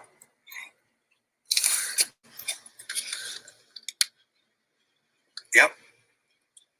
Just wait. The white cars will be coming sooner or later. Dude. So what I did is it's like I told my buddy and then that attorney, I'm not a narc, man. I've got a lot of good friends. A lot of big friends. And I said, but I'm not a narc, man. And I said, all right. It's this deal. I said, them two girls, this ain't right, man. I know they had to discuss on me. I know they was fighting over custody and all that. Here comes a fucking white car coming from Elkhart direction, it looks like. We'll see where it goes. He must have got on the phone. Well, what time is it? 3:19. Okay, guys, I'm going to reach down here and grab my gun. I'm going to put it back in my holster, okay? I'm not shooting nobody. I don't want nobody thinking, okay? All right? There you go. See there? That way you guys don't think that son of a bitch is fucking nuts. And these are hollow points, so if they go through somebody, they're going to leave a hole. Here they go. There's one car going that way. There's a white one there. They went the other way. Oh, no, I thought they was going that way. I don't know why it keeps shutting off, but you get the gist of it. He definitely warned them. The horse people, if they come back, and these are hollow points, so if they go through somebody, they're going to leave a hole. Here they go. There's one car going that way. There's a white one there. They went the other way. Oh, no, I thought they was going that way. No, I have my pistol fucking on my little dash there. I'm like, I was just going to ask, like, surely you have to be. Don't be out here with that one. Hell no. But her, I need you to go. She's got to stay with us tonight or stay somewhere. I cannot have her out here tonight. No, not at all. She can be there all she wants, and they can have the horses there. That's great. I'm even the horse people, and if they come back, which I'm hoping they don't have to because we find them. But when they do come back, I'm going to take them to the house and where the horses got fresh water and they got everything right there, and I'm going to put a bale there. That way at night they can eat, get full, sleep, and then they can be out working all day. That's cool. So, but I told them, I gave them my phone number. I said, you guys got to call me the day before you're headed up this way or the day, the morning, so I can go get a bale of oats for them to eat. Okay. I'll let Paula know. Wonder how Paula's doing when he'll probably go check on her.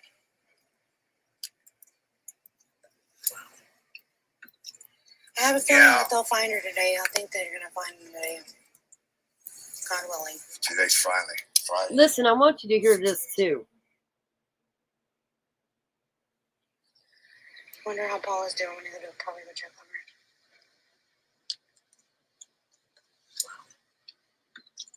I have a feeling that they'll find her today. I think they're going to find her. You have a feeling they'll find her today? God willing. Today's Friday. Yeah. 6 days now. They finally cracked the case. I mean, they're putting it all together. I watched him Saturday storm Tad's house. Wow. Or head that way. I was told that they were met with a line of people with guns saying, you guys better get the hell off of our property. Who, the FBI? That the cops, whenever they went to Tiffany's, that they were met with guns. But they wouldn't let them on the property to search. I was told. Well, don't get a search warrant. I don't know why they haven't yet. I mean, they have an unfucking probable cause by now. Well, if they're investigating a murder, all they have to do is get a game warden. You can't stop a game warden from walking out to that field. Oh, yeah. If he thinks that there's been something, a crime committed, or a wildlife animal, Animal, not poached, human. they don't need. Anyway, what do you guys think about that? Sometimes we got to go back over what's been said. And Wendy, who is recording this private conversation, I was actually there when he supposedly had just met with OSBI. He came flying down the road. I remember exactly where I was standing on Four Corners Road on the street. And he was so hyped up, I don't know what was going on with him, if it was paranoia, what it was, that I still had some places I needed to look. So I went and got my vehicle and left. So I did not know this recording was recorded.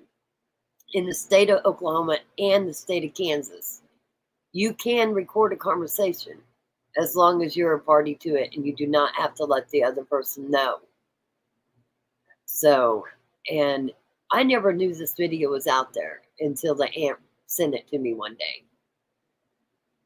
And it has a little comment with it. I'll read it to you. Should screenshot it.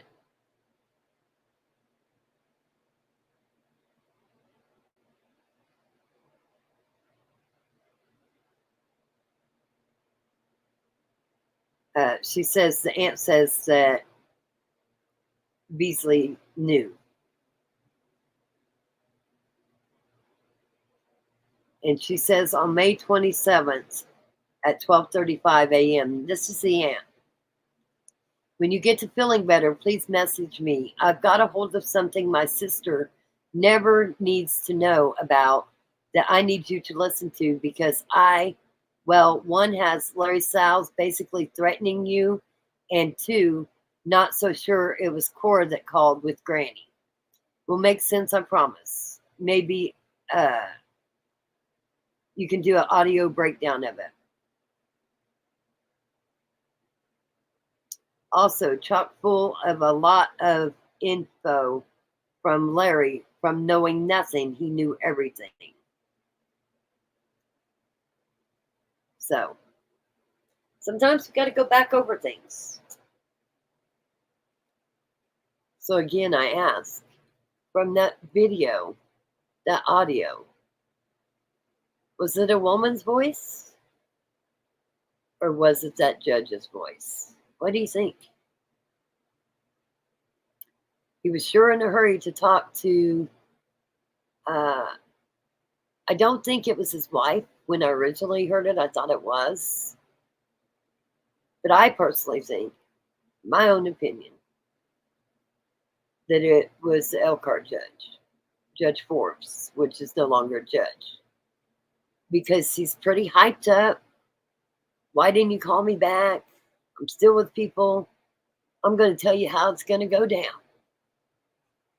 So call me back. I'm going to tell you exactly how it's going to go down. This was 6 days in. Took 13 days to arrest them and 14 to find the bodies.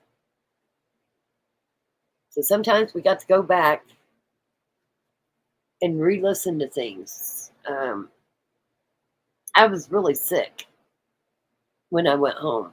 I should have been wearing a mask because there was a lot of dust. And and not only that, I was doing my own thing. So I wasn't watching what other people were. I wasn't even watching what News Nation was doing until I got back to Kansas. But sometimes we got to replay things. And I will tell you 1,000 times over. If you're watching my channel and you think I'm going to skip over any information, you're wrong. Because I think all of it to be important. Every bit of it. And I'm just going to keep going back and going through more and more and more and more of everything that was done. I'm going to go back and listen to Melanie. I'm going to go back and I did 4 or 5 interviews with Police on the Cuff Bill. Duty Ron. You know, if you remember, Police on the Cuff said it looked like they're taking these people to a picnic. How many people think Skyman is big enough to handle this case and handle it correctly? And that there will be, I want to say fair trial, because I want to say fair to Jilian and Veronica too. What happened to them's wrong. Do you think there's a possibility of things going wrong with it being held in Guyman? People knowing people. I don't know. It sure seems like a lot of people knew. And as far as the grinding up, that was going around. That's gross, and that was going around. Now, my own opinion, with some of the paperwork that's been released, I think there is going to be some gruesome details. I don't know how big that freezer was. They've never said. But to fit 2 women in that freezer, I think some altercations was made. And that is going to be very, very hard for the families to hear. I hope I'm wrong. But I don't think you could fit them 2 women in that freezer in their natural state. Do you guys like going over previous stuff and going back and looking at it, doing reviews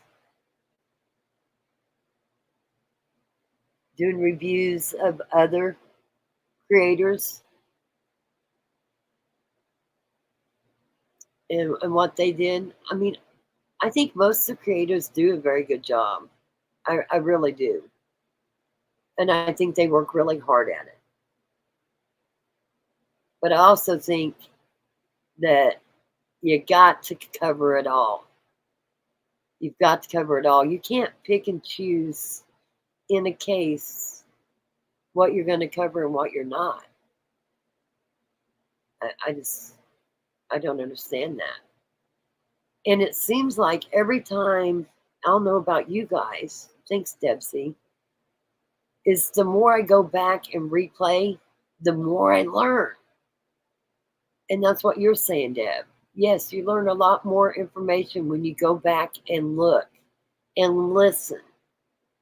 Because for the longest time, I thought that audio was his wife. Well, that don't sound like his wife to me anymore. And it hasn't for a while. It sounds like Forbes. And it sounds like he's in a panic. And hurry up and call me back, because I'm going to tell you exactly how this is going to go down.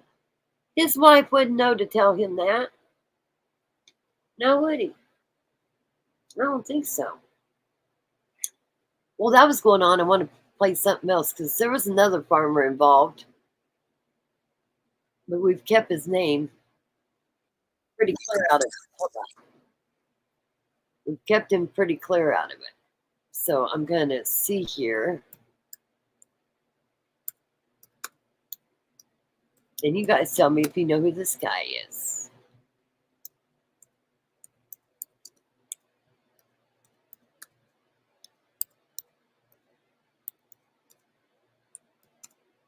Give me just a minute.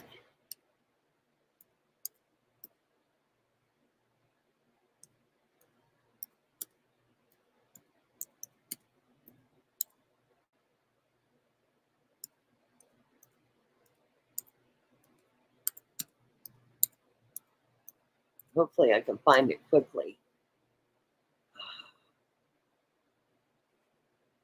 Okay, that didn't work for me, so let's do it this way.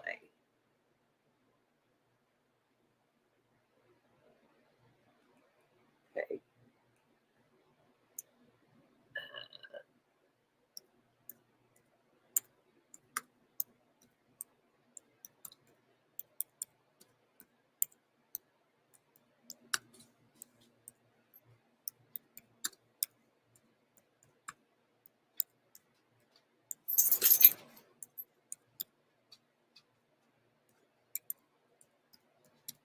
Oh.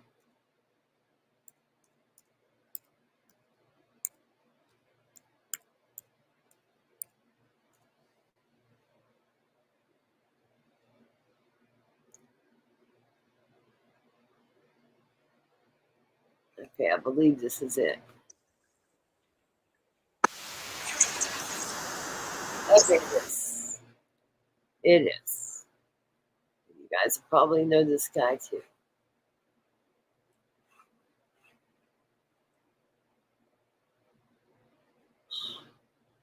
I tried Daisy. I pissed a lot of people off. Hey Jane, it's good to see you too.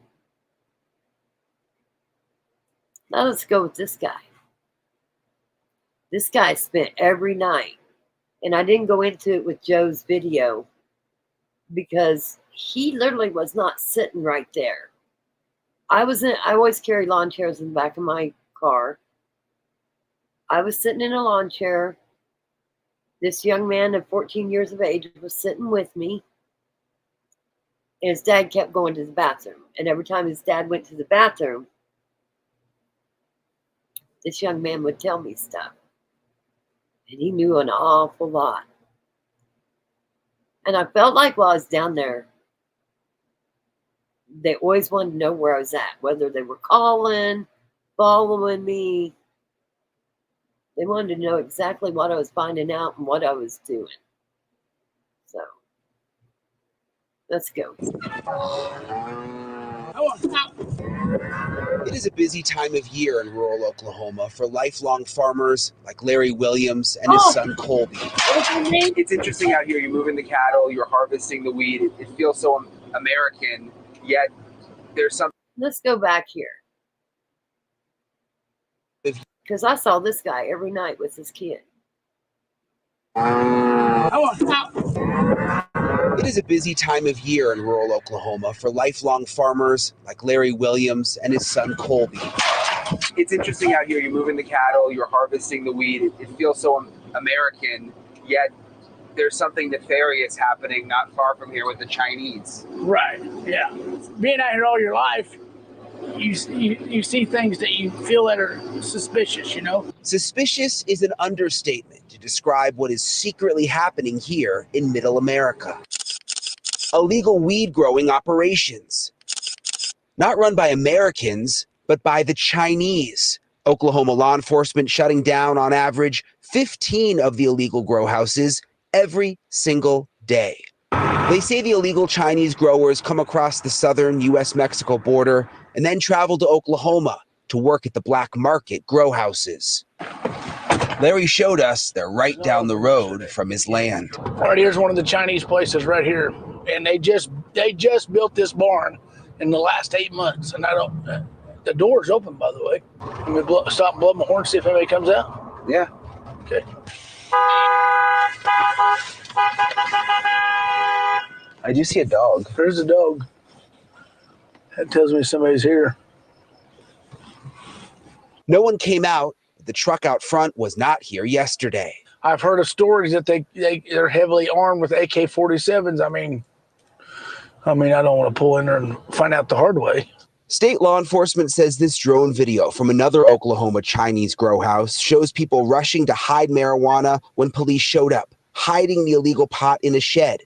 For locals, even from the road, it's easy to spot the Chinese operations, fences that no one else has in the area, air conditioning units outside the barns, vans used to transport the Chinese migrants to the pot farms, and expensive high-voltage electricity hookups to run fans and grow lights. When I paid Tri-County Electric, it was cash. So if you figured cash, 10, 20, 30, 40, that's 40,000. There's one behind us, I think. So that'd be 50.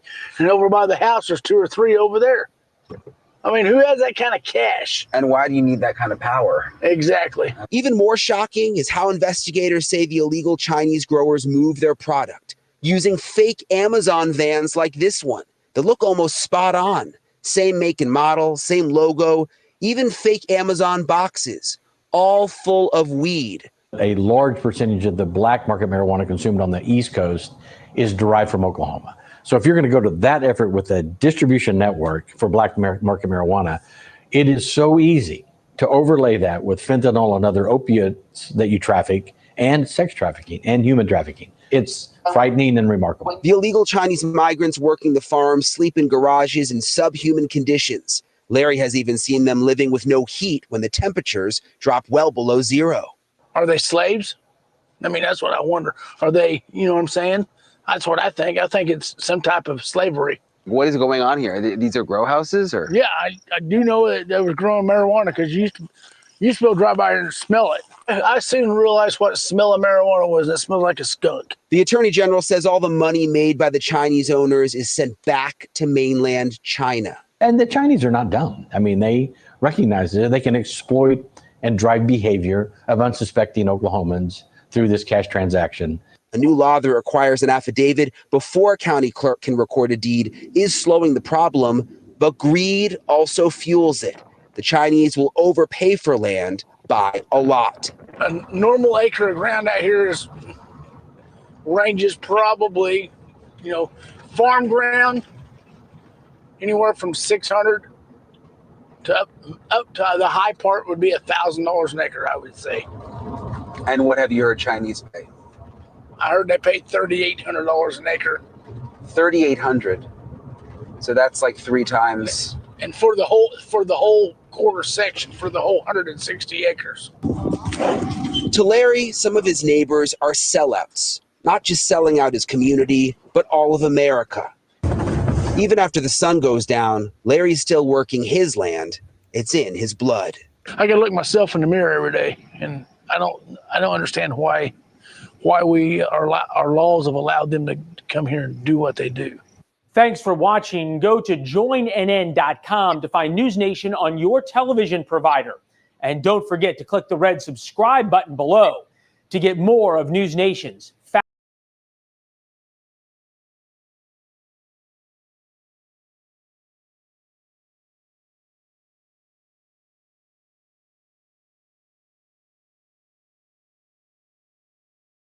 filmed. When that was filmed, was it this one? Yeah. 4 months ago. We're going to click on it.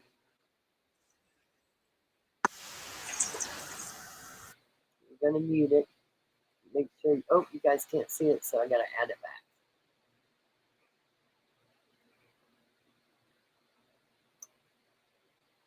Hidden in the vast prairies of Oklahoma, authorities say Chinese migrants who've entered the country illegally are operating illegal marijuana farms. Investigators say the farms are generating possibly tens of millions of dollars for the migrants.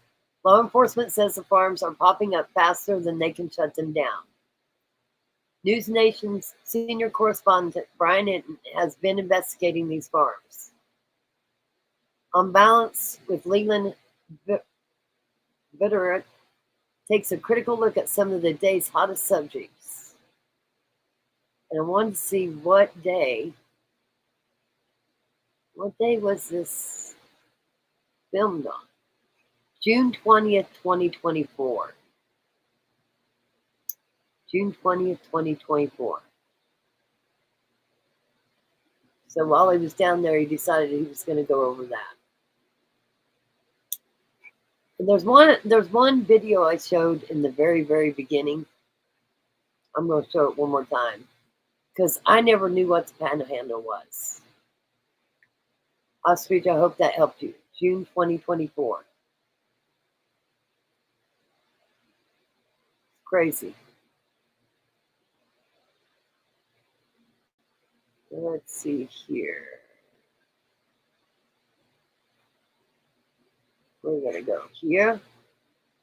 What could be going on here that's so important to where Oklahoma needed this land? Well, actually, this strip of land used to be one of the most violent parts of the country where all crimes were legal, but this didn't just happen all overnight. The first people to have been recorded living in this Oklahoma Panhandle region were the Native Americans, specifically those part of the Comanche, Kiowa, and Cheyenne tribes. These tribes had long called the area home and lived in harmony with the land and buffaloes that roamed the Great Plains. But when the Europeans showed up and eventually began moving westward, these natives unfortunately didn't stand much of a chance. In 1803, the United States made a massive land purchase from France known as the Louisiana Purchase. This land acquisition included a vast area of land that would eventually establish the border of Oklahoma and many other states' borders in this region. Do you guys remember me playing this?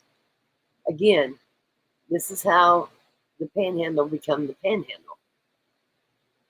And began forming as well. The Kansas-Nebraska Act established their land just north of the 37th parallel, which also later included Colorado to stay north of this 37th degree parallel. The land where the present-day Oklahoma Panhandle is was actually owned by the Republic of Texas, which was its own country established in 1836. By 1845, Texas was seeing how rich and prosperous the United States was and decided it would be better to end the Republic and become an American state. The only problem was slavery was legal in Texas, and their borders stretched above the 36.5 parallel line where slavery was not allowed. Back when the Missouri Compromise was signed in 1820, this made slavery illegal north of the 36.5 parallel line and legal south of this line. Since Texas stretched above this line, they were going to have to make a decision as to whether they were going to give up their slaves or forfeit the land. Texas decided slaves were more important than this So if slavery was illegal, didn't the farmer just say he thought these Chinese migrants was slaves? Or did I hear that wrong?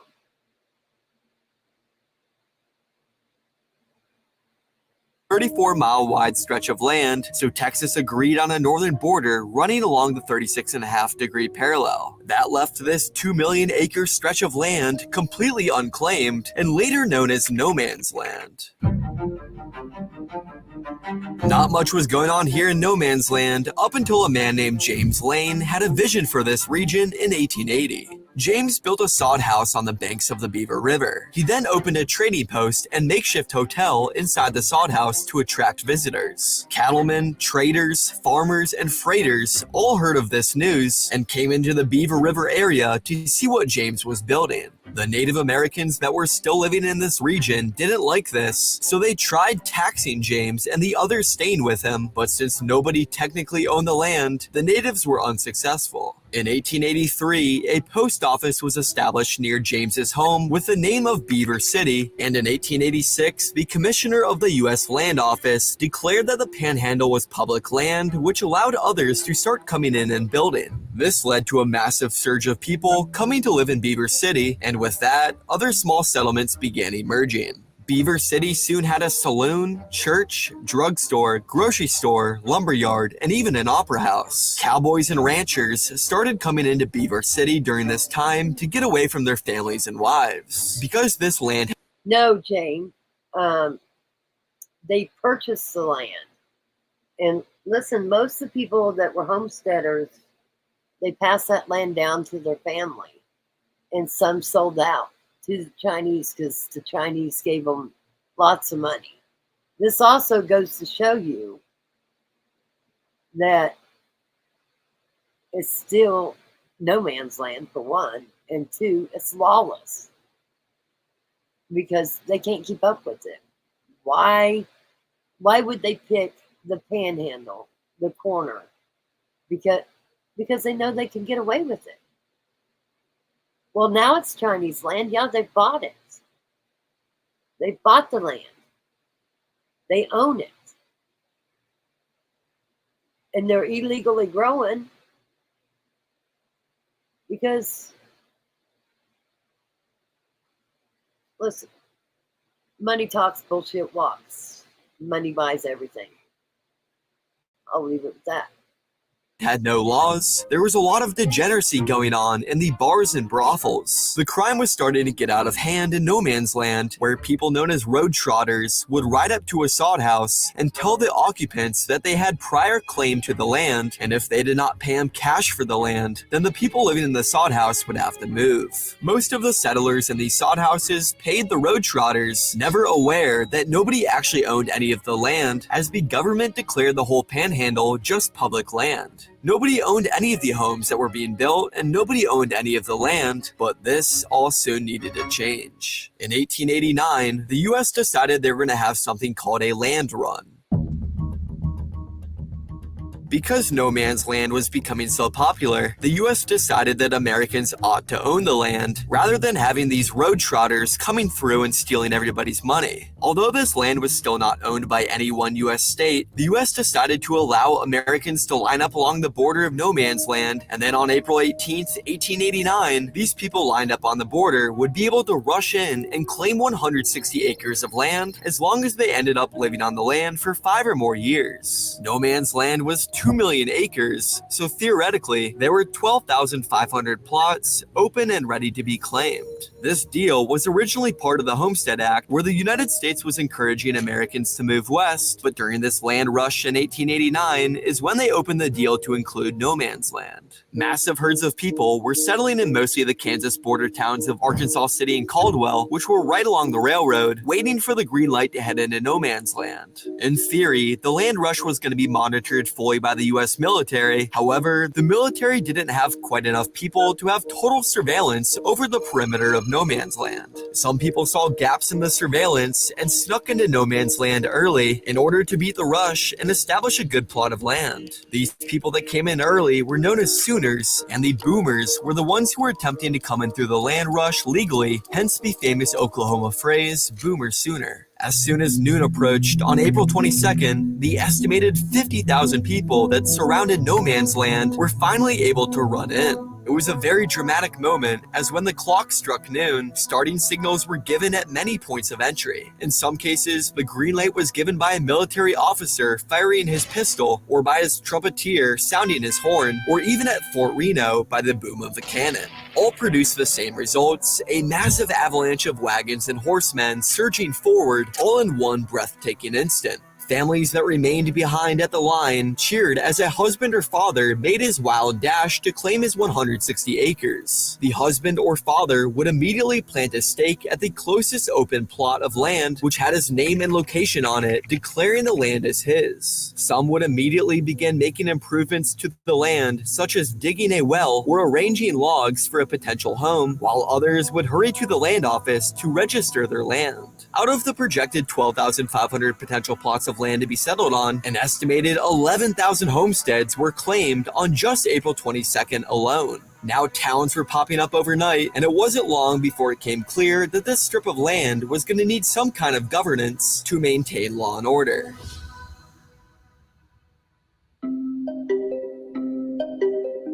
In 1890, for the first time since Texas gave up this land, no man's land finally belonged to a U.S. territory when the Oklahoma Organic Act was passed, creating the Oklahoma Territory and incorporating the Panhandle into it. The Panhandle kept growing, and by 1907, Oklahoma's Panhandle had over 32,000 residents living in it, which is actually more than what the Panhandle has today. Also in this year, Oklahoma transitioned from a territory to an official U.S. state. Things were going well in the Oklahoma Panhandle, that was, until the 1930s.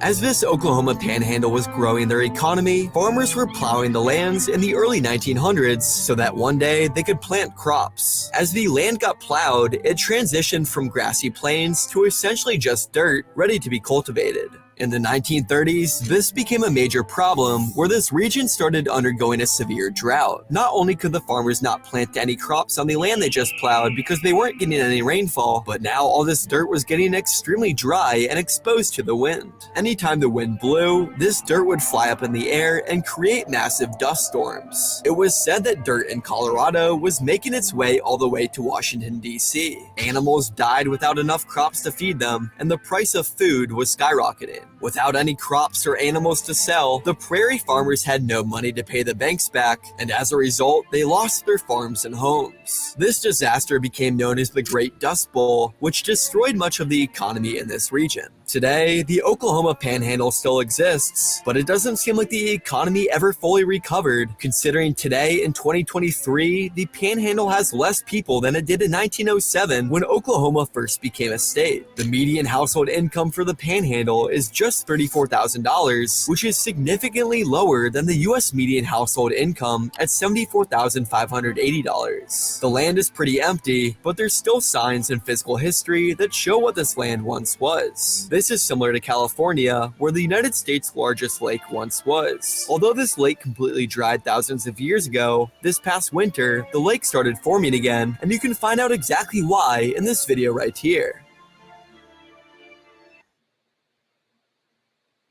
Had you guys seen that before? Because I know I've played it before. Interesting.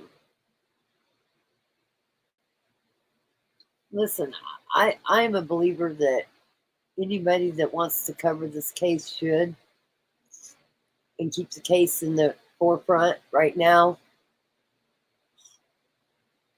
Who knows what's going to happen? Will it happen in Guymon? Will it be moved? Seems like there's a couple people that might have went state's evidence, so I don't see them getting immunity, but I see them making a deal. But what kind of deal? I know last time I got dinged for showing the Panhandle, but it was worth it to me to show it again. I don't want anybody to think, because I definitely don't own this case. I just want to know everything about this case. And I want to know the correct information about the case. And so when I see things that come up, like I don't know why that lady showed up on my homepage, because she's only got 38 followers. Hopefully nobody else goes and follows her. Who owns the land in that region now? Same farmers. They just pass it down, the ones that stuck around. Many of them lease that land out. Like Beasley. Beasley has a lot of land that he leases out. It pretty much, the way I understand it, and I'm not a pro on this, the way I understand it is they keep the land, they don't sell it, but they do lease it out.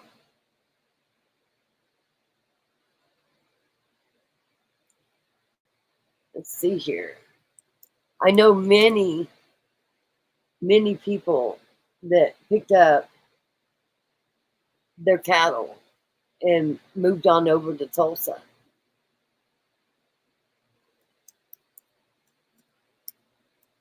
To keep their cattle alive. But the Great Dust Bowl, it was crazy.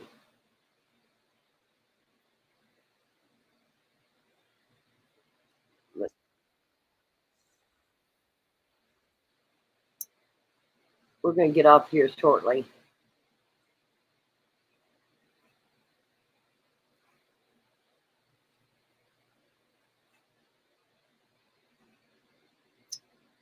This is from 8 years ago. The Dust Bowl was a severe period of drought and dust storms throughout the 1930s. Why did the Dust Bowl happen? How severe was the damage? The earliest explorers to the Great Plains region of North America determined that the area was unsuitable for agriculture. The territory even became known as the Great American Desert, because the lack of Yes, Jane, they got free land. They got 160 acres. And the way I understood it is after 5 years, they could even purchase more, like put a stake on more. And that's why, in my opinion, like I'm not from there, so this is just my opinion. It's the same families that own the land that owned it from way back then from their homesteaders. But there is a few that has sold out. trees and water made the region relatively unattractive for settlement. However, in the decades following the Civil War, farmers began to settle the region and cultivate the fields under the long-held but mistaken belief that rain will follow the plow. In the first 3 decades of the 1900s, there were significant and continuous advances in farming technology, including better tractors, mechanized plowing, combines, and more. From 1900 to 1920, the amount of farmland in the Plains region doubled, and from 1925 to 1930, the amount of cultivated land tripled. However, farmers of the era used practices which deprived the soil of its nutrients and increased the possibility of erosion. The heavy plowing had eliminated the natural grasses of the prairie that held the soil in place and maintained moisture. Then, in 1930, a severe drought struck the Great Plains region, which lasted nearly the entire decade. The regions affected most by this drought were the panhandles of Texas and Oklahoma, western Kansas, and a large portion of Colorado and New Mexico. The more than 1 million acres that was affected became collectively known as the Dust Bowl. As the drought grew worse, the topsoil turned to dust and blew away. The blowing dust generated enormous dust storms that reached as far east as Washington, D.C. The dust storms became known as black blizzards. During the decade of the 1930s, the Dust Bowl region received anywhere from 15 to 25% less precipitation than normal. For a region that only sees about 20 inches of rain a year, this means that some areas were receiving as little as 15 inches of rain in 1 year. In some years, even less than that. As the decade wore on, and the severity of the Dust Bowl increased, efforts were made to correct the conditions. The Civilian Conservation Corps planted more than 200 million trees from Texas to Canada in an attempt to block the wind and hold the soil in place. Farmers were also instructed in soil conservation techniques such as crop rotation, contour plowing, and terracing. In some cases, the government even paid farmers $1 an acre to practice one of these conservation techniques. By the end of the 1930s, they had succeeded in reducing the amount of blowing dust by 65%. By the time rainfall returned to normal levels, nearly 75% of the topsoil had been blown away in some areas. It would be years before the region recovered completely.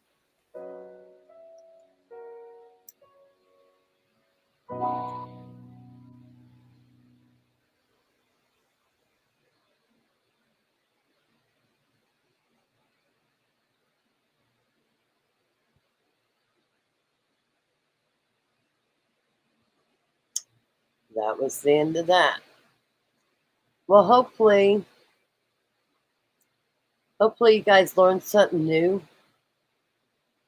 I'm always open to suggestions. Again, my goal is not out there to discourage people from following this case or reporting on the case, but at least report on it correctly and fully. You can't just pick things out because they're unsightly and not go over them. And no, you're not dumb, Jane. Not dumb at all. Sorry to be dumb. Where the fuck do the Chinese come into this area? Listen, go look at South America. The Chinese are taking over all over the world. And they're doing a damn good job of doing it. Let me see if I can find you something here. Is the Chinese taking over the world?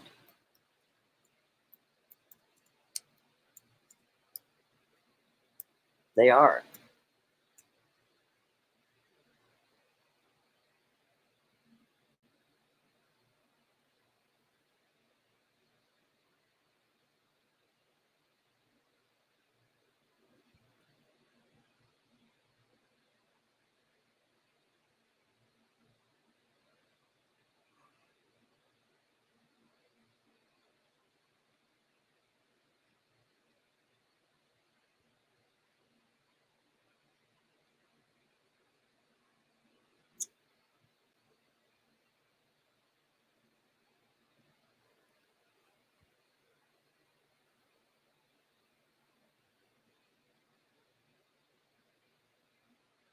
As an emergency physician, I can tell you Texas women are in danger because of Ted Cruz.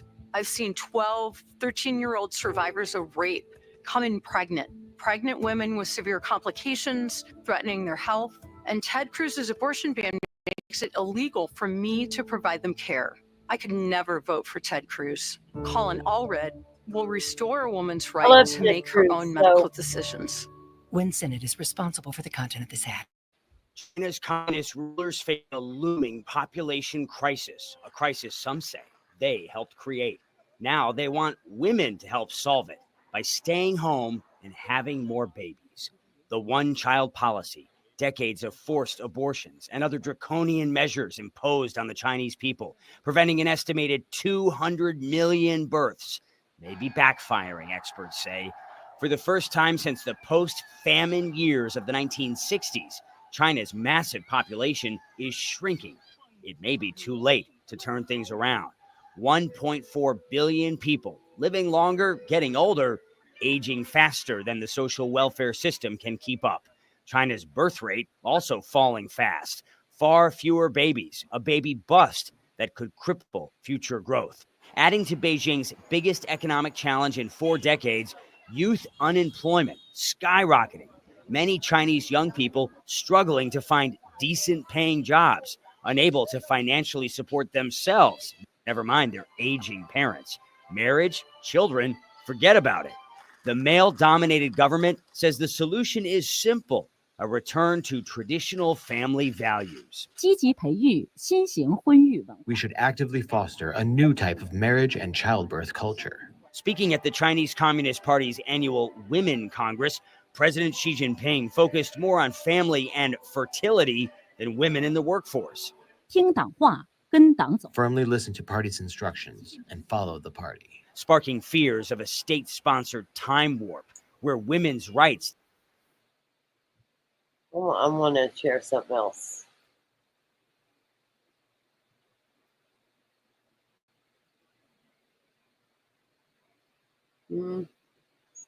Let's go with this one.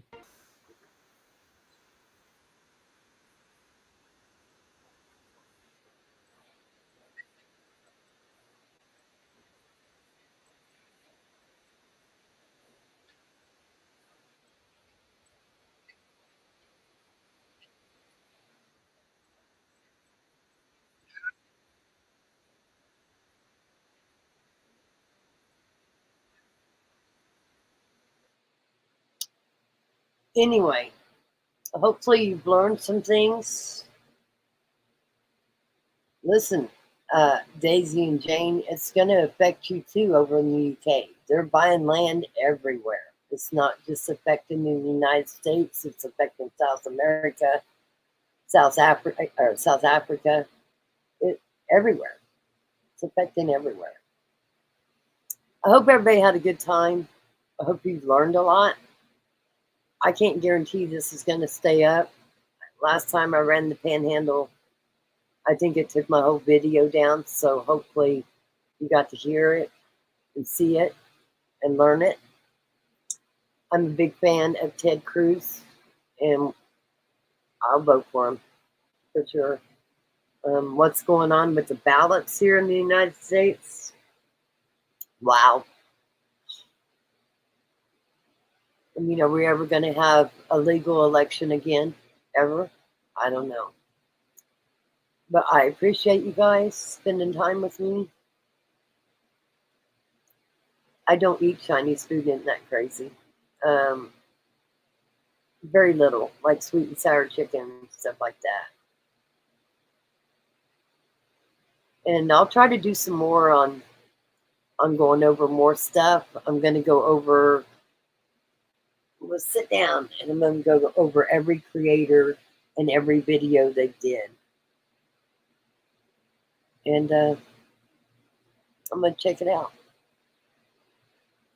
But I've enjoyed my time with you. I hope this don't get stopped, this video. But if it does, it does. It won't be because of the jackass in the beginning. Oh, I'm reporting this page. Report the lady that come up with all that BS about Veronica moving and stuff. Like, I'm just going over what people's reporting. So, with that said, much love to you. We're going to go out. You know how we always go out. We go out of here with something really good. And when I say really good, it's something really good. I feel it's really good. So, much love to each and every one of you. With all the craziness already going on, but please make sure you get out and vote. Whichever way you vote, I can't tell you how to vote. That's your right to vote any way you want. If you don't vote, you can't bitch. But our country is in deep trouble. Deep, deep trouble. Jane, you weren't here yesterday. I'm going to show you something.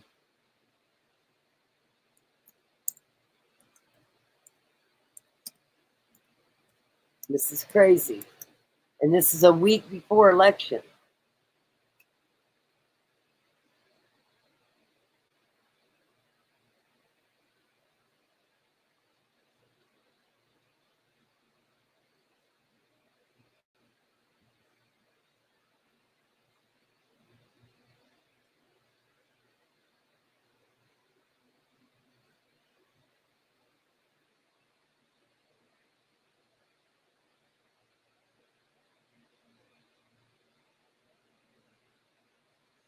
The FBI is investigating after 2 drop boxes went up in flames in Portland, Oregon area early on Monday. Hundreds of ballots were burned in Vancouver, a small city in Washington state less than 10 miles from Portland, with local media reporting that a device was stuck to the outside of the ballot drop box. Meanwhile, in the southeast part of Portland itself, an I can't even speak today. This diary device was placed inside a drop box, causing a small fire that damaged 3 ballots, according to officials. Police said during a news conference Monday that the 2 incidents were connected and are very similar to an unsuccessful attempt to light another Vancouver ballot box on fire on October 8th. They're going to try to do everything. Dedicated ballot drop boxes are used in a number of U.S. states and cities to allow voters to submit their ballots early without having to wait in a queue on Election Day. In September, the U.S. Department of Homeland Security warned that some social media users have been promoting the destruction and sabotage of the boxes ahead of the election. Ballots were last picked up from Vancouver box on Saturday morning, and local officials said those who had deposited ballots since then should contact the local elections office. Greg Kimsley, the local official overseeing elections, said the damaged box has been replaced and officials are attempting to identify as many ballots as possible that were damaged in the fire. Local police will increase their patrols around the ballot drop boxes, he told the BBC. Hopefully they put cameras up too. We hope these are isolated incidents that don't occur again, Kimsey said. Well, believe me, it's not. Authorities in Portland said they were attempting to contact the voters who cast the 3 ballots damaged in the incident so that they can be issued replacements.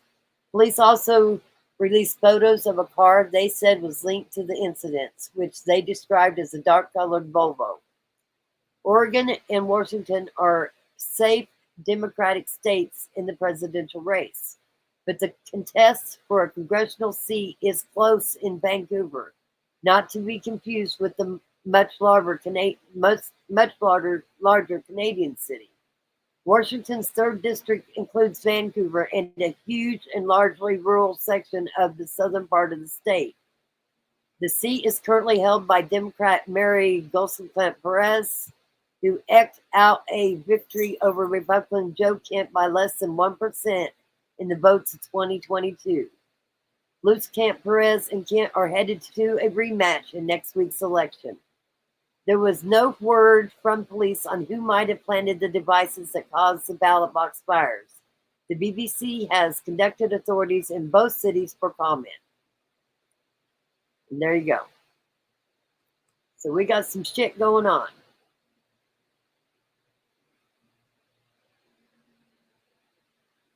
Yeah, I feel a lot better. I've been doing breathing treatments, so. And thank you, Nana. And yeah, don't bring chopsticks. I agree.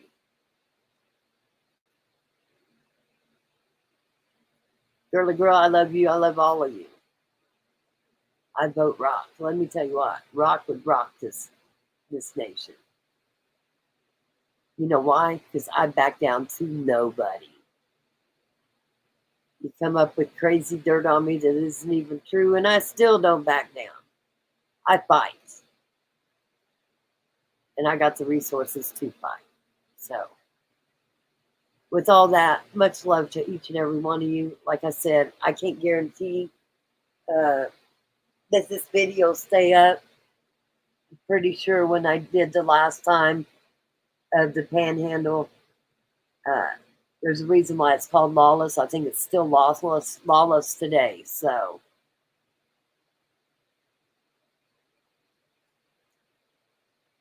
what we got to do is we got to fight back.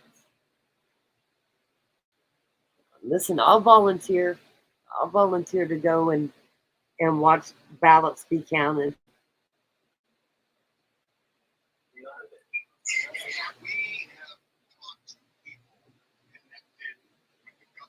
So with that said, well, thank you for being here. If it wasn't for you, I wouldn't be here. So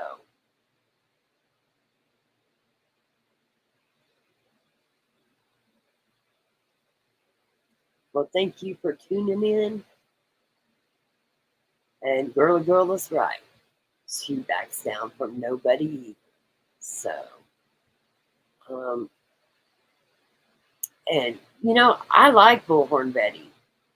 And this class action lawsuit against these hate channels, it's about time they got you some of the bitches, and I hope they fry you.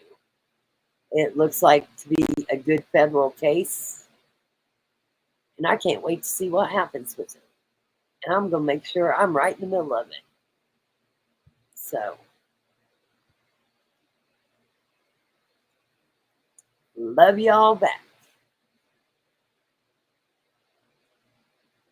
You guys have been great. I know you waited for me. I appreciate it. I appreciate everything you do. And I'm trying to get well. I'm trying to get better. And trying to cover more stuff that I think will interest you. If I'm ever wrong on something, you can correct me. I got a comment section.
Don't leave yet. Don't leave yet.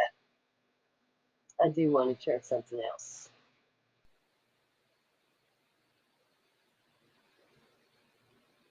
I'm going to get you a picture of Joe and his teeth. That's coming. All these people that were jaw dropping over Joe. Gross.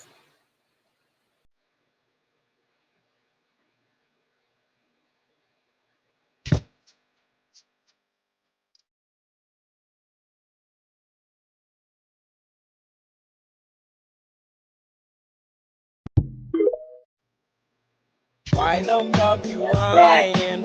Why you all?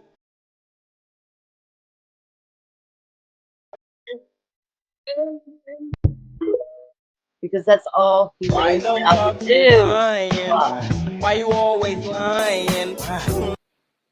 Let's see here.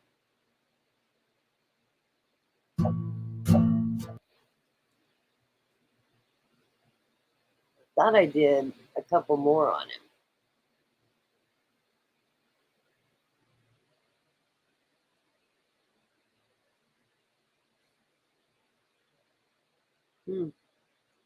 I thought I did a couple more on. Oh, remember this guy? Not going to be doing anything true crime related. Why are you here?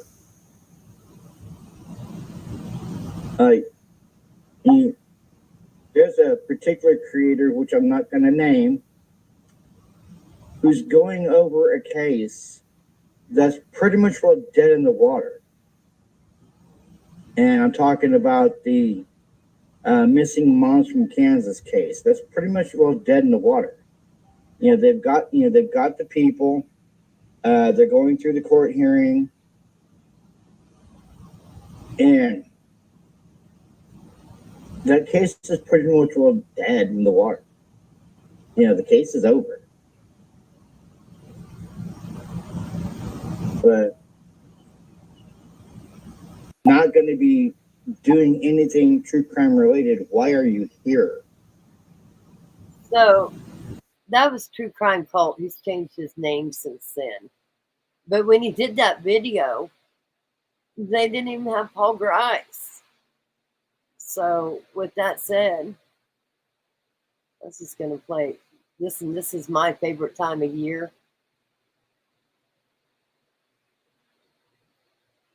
Fuck you. Good morning, you badass motherfuckers. Rise and fucking shine. Have you ever looked up into the sky and seen a bird flying around and think to yourself, if I was that bird, who the fuck would I shit on? I know I have. Now go out there and make the day your bitch. Good morning, you badass motherfuckers. Rise and fucking shine. You're late to work. Who gives a fuck? It's your life, bitch. Fuck you, boss. I'm late. I'm late. I'm late. I'm late. I'm late. What you gonna be doing about it? I said